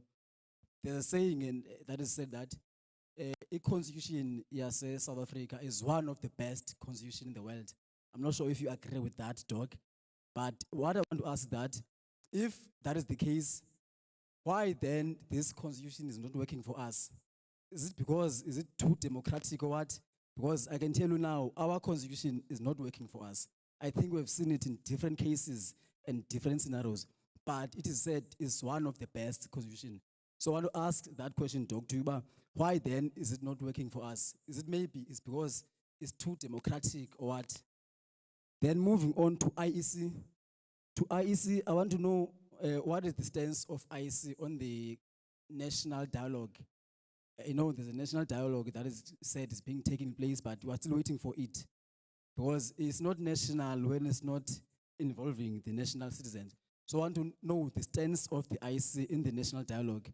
Because I think the first convention has been held and we saw it, it was chaotic. It was like it's a rally. And the national dialogue, I can say, in most cases, young people are not included. And I can tell you now that there is nothing for us as young people without us. By the way, maybe I forgot to introduce myself. My name is Apelele Martinez. I'm the former SSC president of the University of Fort Hare. I'm the current South African Youth Council coordinator of Raymond Mhlaba municipality. Hence, I always make sure that whenever I submit points, I make sure that I include the youth, because there's nothing for the youth without the youth.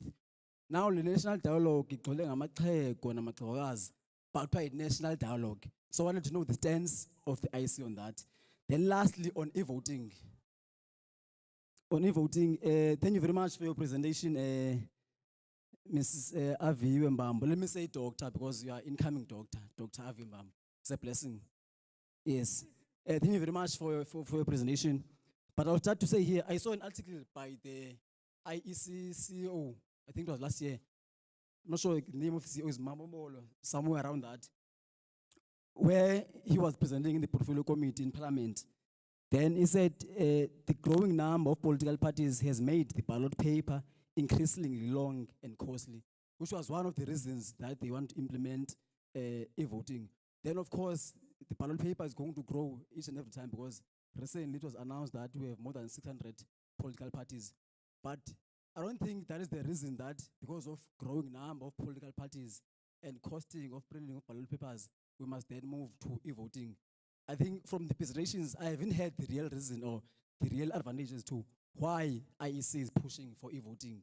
Because you are complaining about a ballot that is growing and cost effective. Then the question that I have now is that, will this e-voting totally replace the manual voting, like as in a total shift from the ballot papers, or it will be hybrid? Because we have seen, especially in situations of hiring, the e-voting or online elections are not working. There are always complaints. Whenever there are online elections, there are always complaints. You can go to any university, there are always complaints because they are not hybrid, they are online. You will hear organizations crying of seats and elections being raised. So how much more now when this platform is going to be online? Just in fact, last year in general elections of 2024, there was a glitch when IEC was about to announce the results. If you remember that night, there was a glitch. I don't know whether the screen went off or what, that something happened there. And that thing is a case on its own. That is still pending in court. Because there are organizations like about MK and others who are still crying that their vote were raised. But now IEC is saying they want to implement e-voting without having resolving previous glitches of their system. Thank you very much.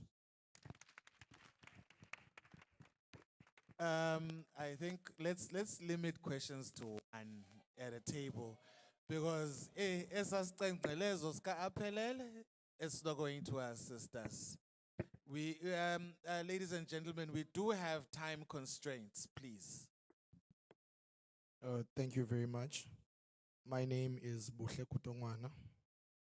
I'm the Deputy Secretary of the Science and Agriculture Faculty Council. It is maybe an advantage, or maybe I should say a timing, of coming to the University of Fort Hare and hosting this event is quite on point, because I believe the IEC has principles of saying that they promote fairness, inclusivity, participation, transparency, and accountability in terms of elections. Now, I will come to a perspective where we're speaking of inclusivity of the youth in terms of elections. We are currently facing a dilemma in the University of Fort Hare of governance. That's where I would start. The former secretary of the interim that was in 2020 something, Usbusi, said that lento siyikhesinqeni. Now, speaking of governance and inclusivity for young people in the University of Fort Hare, because I believe we are in the University of Fort Hare currently, and how then we can try to engage and ensure that students of the University of Fort Hare are able to what? To participate in elections. Now, speaking about that, I will speak of what the current dilemma that is happening in the University of Fort Hare. Mine is not a question, it's just a comment, really. What is happening in the University of Fort Hare? In the University of Fort Hare, currently, there is victimization of student leaders. There is suspensions of student leaders. For instance, I will make an example of the SRC president. I will make an example of the current campus Nopala, the current campus secretary. She was also victimized, all because they are activists. Now, what I want to submit. Okay, let's not get into university politics. Okay. Please, because we will not be able to answer those in this platform. So let's it's keep not university. it's not a question, sir. It's a comment. Yes, no, fully understood. But we won't be able to interact with your comment on this platform, sir. So let's get to what we are dealing with in this current program. Let's Okay, talk about okay. active citizenship. Let's talk about our national common identity. Fine. Fine. Thank you very much. Sorry about that if maybe I was off content, but proceeding. Thank you very much. It's fine. For IEC, I mean, I believe IEC gets a lot of. I'll be proactive to say that in order for IEC to get or to include the youth in terms of institutions per se, I would just advise the IEC as I land that if maybe with the thousands and millions or whatever the amounts that you are getting from the government, if maybe you would be proactive as to maybe provide funding for the unfunded students in the universities, provide maybe what you call this bursaries, so that students. I'm Dagwet. Let's move to the next person. These ones, we're not going to be able to interact with this. Please, I'm sorry, but let's try and keep on theme, and let's try and deal with issues that we will be able to deal with on this platform. Please, no one here deals with funding. Okay, so yes, sir. Greetings to the house at large. I go by the name of Mabasa Spesihle, and I have two questions. And okay. The first question is based on importance of voting. So it was stated by Mr. Forbisi. Said, firstly, considering the South Africans' present socio-economic and political challenges, do you believe the NC or the GNU has the capacity to survive the national effectiveness in the future? Secondly, considering the risk of fraud and manipulation in digital voting system, the one that you're trying to implement, and knowing that some people are highly skilled in exploiting such a system, how can you truly ensure that every citizen's vote is protected and corruption is indeed prevented? Thank you.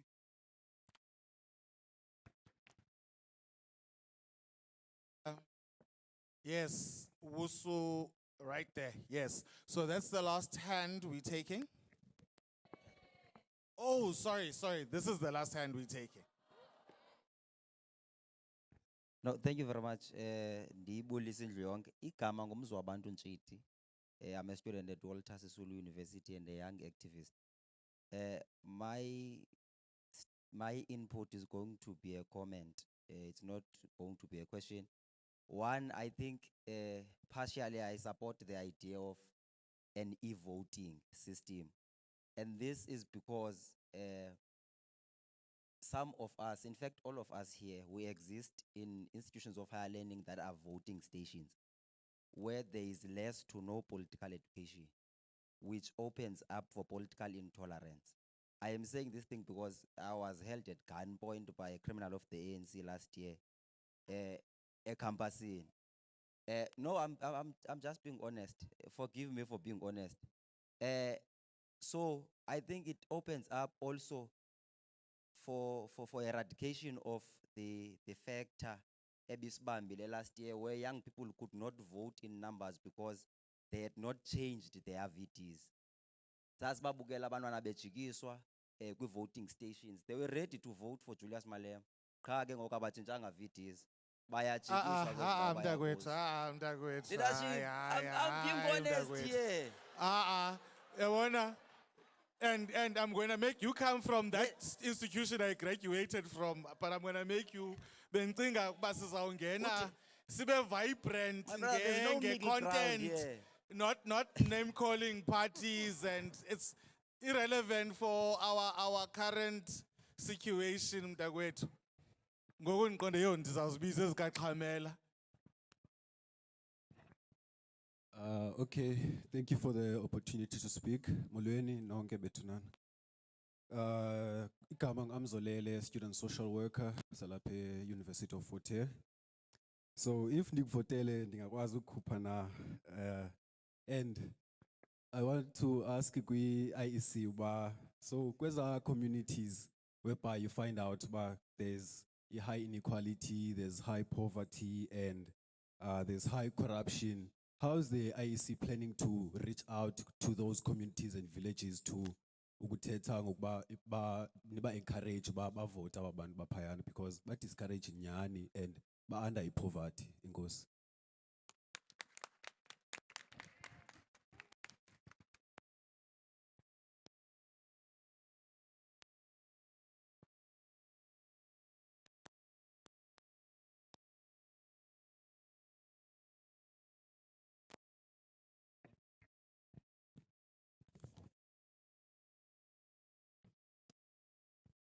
Right.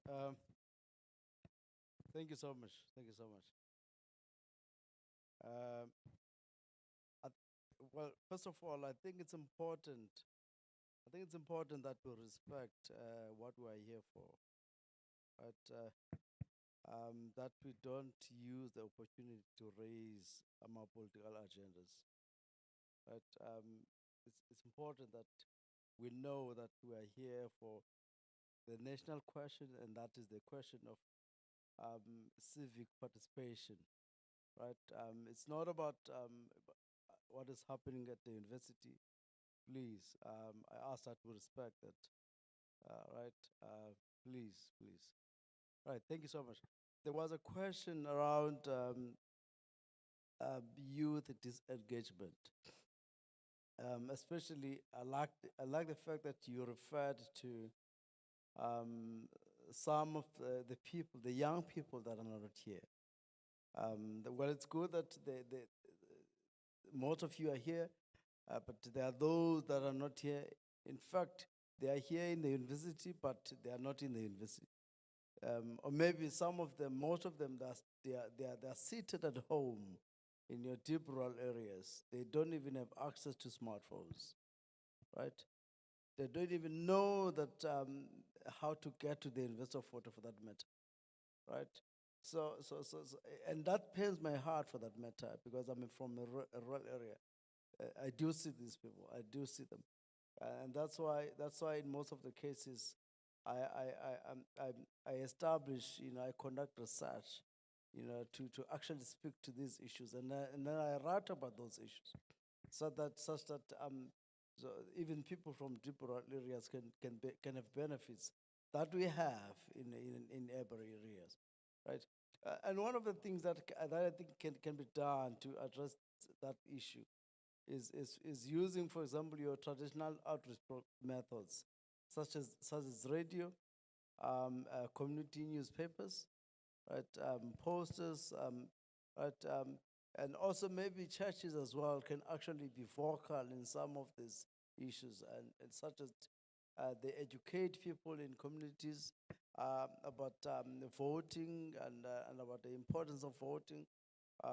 So those are some of the things that I think can be done to bridge the gap, to make sure that even people that don't have smartphones, can have access, to these topics that we talk about. Now, there was a question as well around the constitution being number one, in the world, you know. And your question is important, sir. Your question is very important, right? And if you think about it,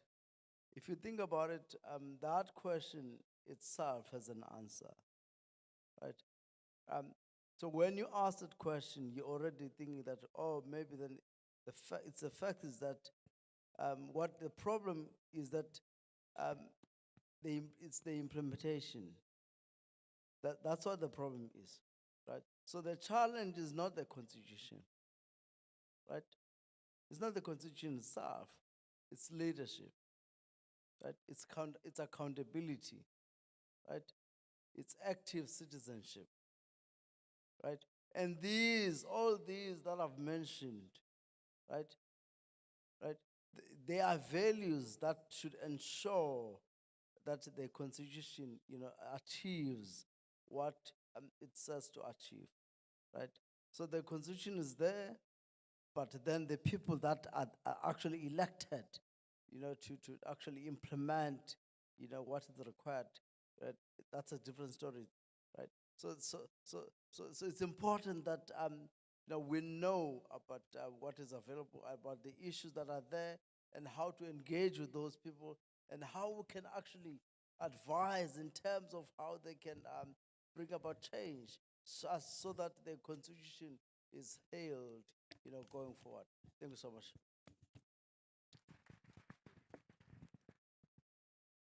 Thank you, Doc. Okay, all right. There's a question on what does the IEC think about the national dialogue? What's our stance? Why old people and why not young people? Why are young people not represented? This question, I think it sums up the whole purpose of why young people must be engaged. Remember this. Whenever there's an election, I always make an example to people to say that we must treat elections sort of like your sporting, or let's say a football activity or a football match. Whenever we are having a football match or a rugby match, the coach is there, and the coach has got players that they put on the field. And when somebody is on the field and they are not playing very well, what does the coach do? They replace that person. Am I not correct? So an election works exactly that way.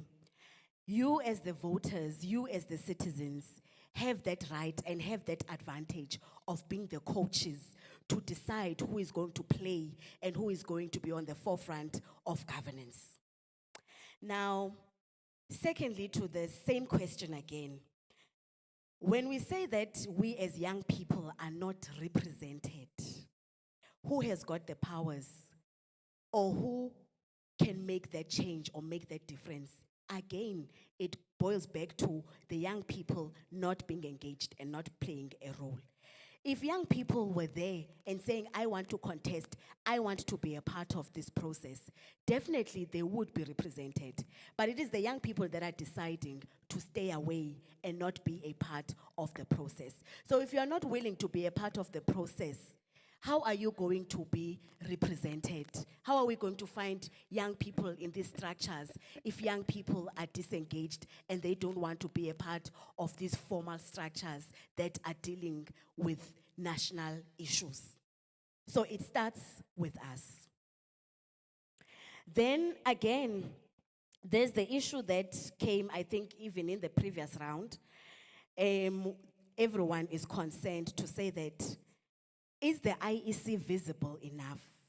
We have an advantage of sitting in higher learning institutions like these ones at the University of Fort Hare, and the IEC is coming, and we are actually embracing that privilege. But what about our brothers and our sisters that are in those remote areas that don't have a privilege of being in such spaces? And the answer to this question is that the IEC has got local offices that are across the whole province. I'm going to speak of the province. Ne? It's like that even in other provinces. So we've got 33 different offices that are in all your various local municipalities. And within those offices, we've got programs that are continuous. These programs, you don't only see them in the run up to the election, where I heard a comment that says we only see you in the next 5 years. That's not correct. We've got civic and democracy education programs. And we've got a program called School Democracy Program. Now, civic and democracy education, what does it do? That is where we go to the communities, even when the ward councillors, even the ward councillors are stakeholders of the IEC. We go to the ward councillors, we go to the churches, we go to the farming organizations, we go to all the various stakeholders that you can think of, the schools, the tertiary institutions, TVET colleges, all of them, you name them, we do engage with them. And we conduct civic and democracy education. The civic and democracy education, that is where we engage the public on their civic rights and their civic responsibilities, and the positives and the rewards that come with understanding and engaging with your civic rights and your civic duties. And then we've got a program called Schools Democracy Program. This program is one that has been ongoing. There's a memorandum that has been signed between the IEC and the Basic Education Department at a national level. And then it flows down to the province and to the local areas. So within these local municipalities, we identify the schools that are within. Umzekelo, if somebody is in Mnguma, for example, that is Butterworth, the whole of Mnguma, the IEC officials that are permanently employed will identify all the schools there, your high schools, and even your primary schools. And then with the primary schools, of course, we won't go to the very low levels or low grades, at least those that are able or matured enough to take in the kind of information that we are going to bring. Normally, we will go to grade 7. But from grade 7 up until grade 12, we engage them on what we call school democracy education. And even there, we roll out civic and democracy education, where we engage them on their civic rights so that they have got an understanding and so that they can be prepared even at this age, so that by the time they become legally permitted to participate in national activities, then they already have an understanding from that background or from that infant age already. So we do go to the schools and we do go to the communities, and without limitations. And also at the same time, those that are concerned to say that, how about these remote areas? How are they going to understand this voting device that you guys are bringing, this technology that you guys are bringing, this innovation? Even during the same programs, we don't only engage on civic and democracy education, but we also have programs on voter education rollouts. That is where now we are teaching our citizens on the voting process. What are the requirements for you to become a voter? You must be registered at the age of 16. Then you can start participating in voting at the age of 18. We also do balloting education. How do you cast a vote? What will count as a spoiled vote, and what will count as a spoiled ballot? So even if we were to adopt the machines or the programs or the modernization or the upgrade on e-voting, the same would apply. We would go to these communities, still engage them on voter education and balloting education, whether manually or whether electronically, so that our citizens can go there informed and empowered. And then on the last one, I like what some of the speakers have grasped in terms of this discussion that we are having. Remember, the e-voting, we are still having a discussion. We have not yet, as the IEC, made a decision to say, this is the type of an e-voting system that we are going to adopt, or whether at all we are going to be adopting e-voting. That commentary or those opinions and those contributions are the ones that we are gathering through these thought leadership sessions to gauge what is the public saying. After these engagements, we do reports to say that these are the targets that we have. And out of this target, this is what the opinion is. These are the concerns of the public. And on a lighter note, remember this. Even though e-voting is a new concept, but let us not undermine ourselves as a country, because even right now, we do have banking systems, we do have banking apps, and we do have people that are graduating on computer science, IT, and all those things. And there are people that know how to advise or know how to actually encrypt and protect these systems. So should we adopt e-voting, I don't think it's a matter of we can never be capacitated, because if that was the issue, then we should be sitting here today scared that tomorrow or just this minute, maybe 100,000 from my account has been deducted somewhere. So it means that in South Africa, there are people that are experts in this field and that could come and advise the IEC on how to better protect these systems if we were to adopt electronic voting mechanisms. Thank you. That was the last round of questions. And from here, we're going to call upon Mr. Zwane to close the session for us. My bus stops here. Mr. Zwaneke is a runner, is going to understand. Transitive bus yam. Ben baleku sub ndondon wam arrest. Ben baleku sub 2. I think I have achieved my sub 2. It's you now who will finish this race. No, thank you very much. Thank you very much, Kamela, with a good session. I think you managed it kakuhle. Let me just introduce myself.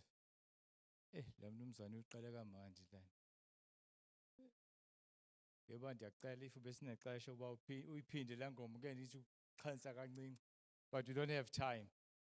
Good afternoon to everyone. My name is Bongani Zwane. I'm a regional supervisor yalapha eMathole. And I want to thank you very much for gracing this event with your presence. You took much time to ensure that you're with us. And some of you are supposed to be in class, I know, and they are here because you thought this is very important. There was an issue, I think this issue of EE voting, it's something that we still need to discuss.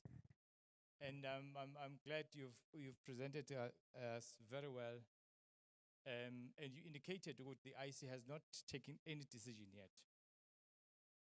One will ask for the next coming election, LGE 2026, are we going to use e-voting? The answer is no, we have not decided. And there was an issue from the gentleman from Ngosha who was talking about the issue of digital literacy. What are we doing as the IEC? You know, indeed, as the IEC, we are covering all those areas. We understand, my colleagues and I, we are discussing this among ourselves. So is it going to work or is it not going to work? But we cannot take a decision as the IEC because if we are bringing it to the community, to you, so you take a decision, you participate, and I'm sure at the later stage, or perhaps if you go to the IEC website, you can go to, there's a link where you can go and make your voice heard, which is what you think about this e-voting. We understand this issue of digital divide, which is a very issue that is dividing us as a country. The issue of demographics variables, I wonder, will they be able to use this system if we have? Because we have not decided which system we are using. Are they going to be able to use those type of system? Infrastructure issue is a problem that we are also looking into as the IEC. Cybersecurity issues, again, the issue of trust. The gentleman there say IEC, we don't trust IEC, and you've responded very well. Policy framework that still need to be addressed within the country. So we are not there yet as the IEC, but we appreciate this engagement and support and discussions that we are getting from everyone. My task here is just to thank everyone who attended here, starting with our guest speakers. Dr. Fobosi, thank you very much, sir, for staying with us the whole day. And you've gave us something to think about. And I appreciate your presence. And again, Zizi, with your support, GCIS, you're always with us. Up in Mathole, you always ask us, what else can I assist you with? Thank you very much for attending this session. And again, thanks my colleague. I'm always worried when she's present, Uguti. I'm going to lose her. She's one of the colleagues that I work with in the region. And thank you very much, Mrs. Mbamba, for presenting this topic of e-learning. Thank you to the Councillor of Ward 11. I hope unphethe kakuhle.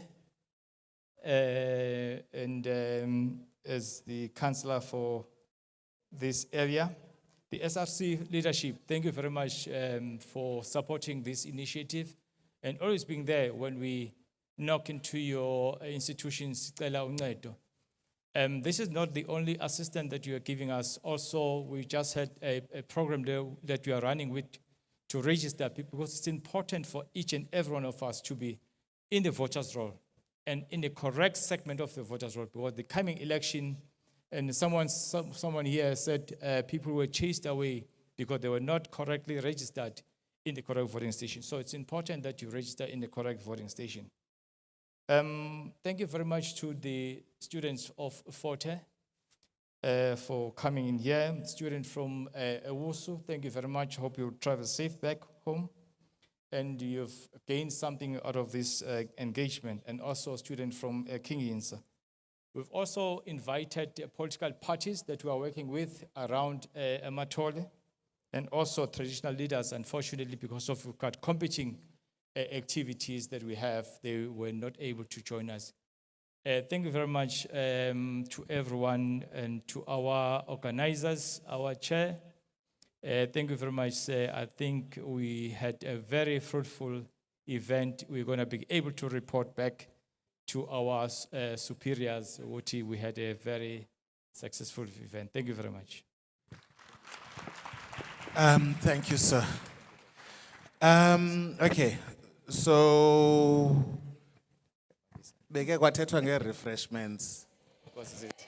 Money. So we're going to have a sequence of how indlela esizophaka ngayo, ne? So ndizawucela those 1, 2, 3 tables and the panel here, except for me, to proceed that direction. And then we'll start going per table in this sequence.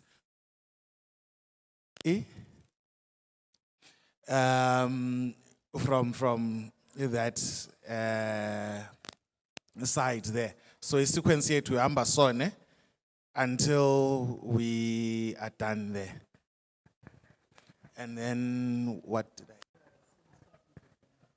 Yes. Okay, otherwise, thank you, ladies and gentlemen. It was a pleasure. And yeah, Bulela, you were not difficult students.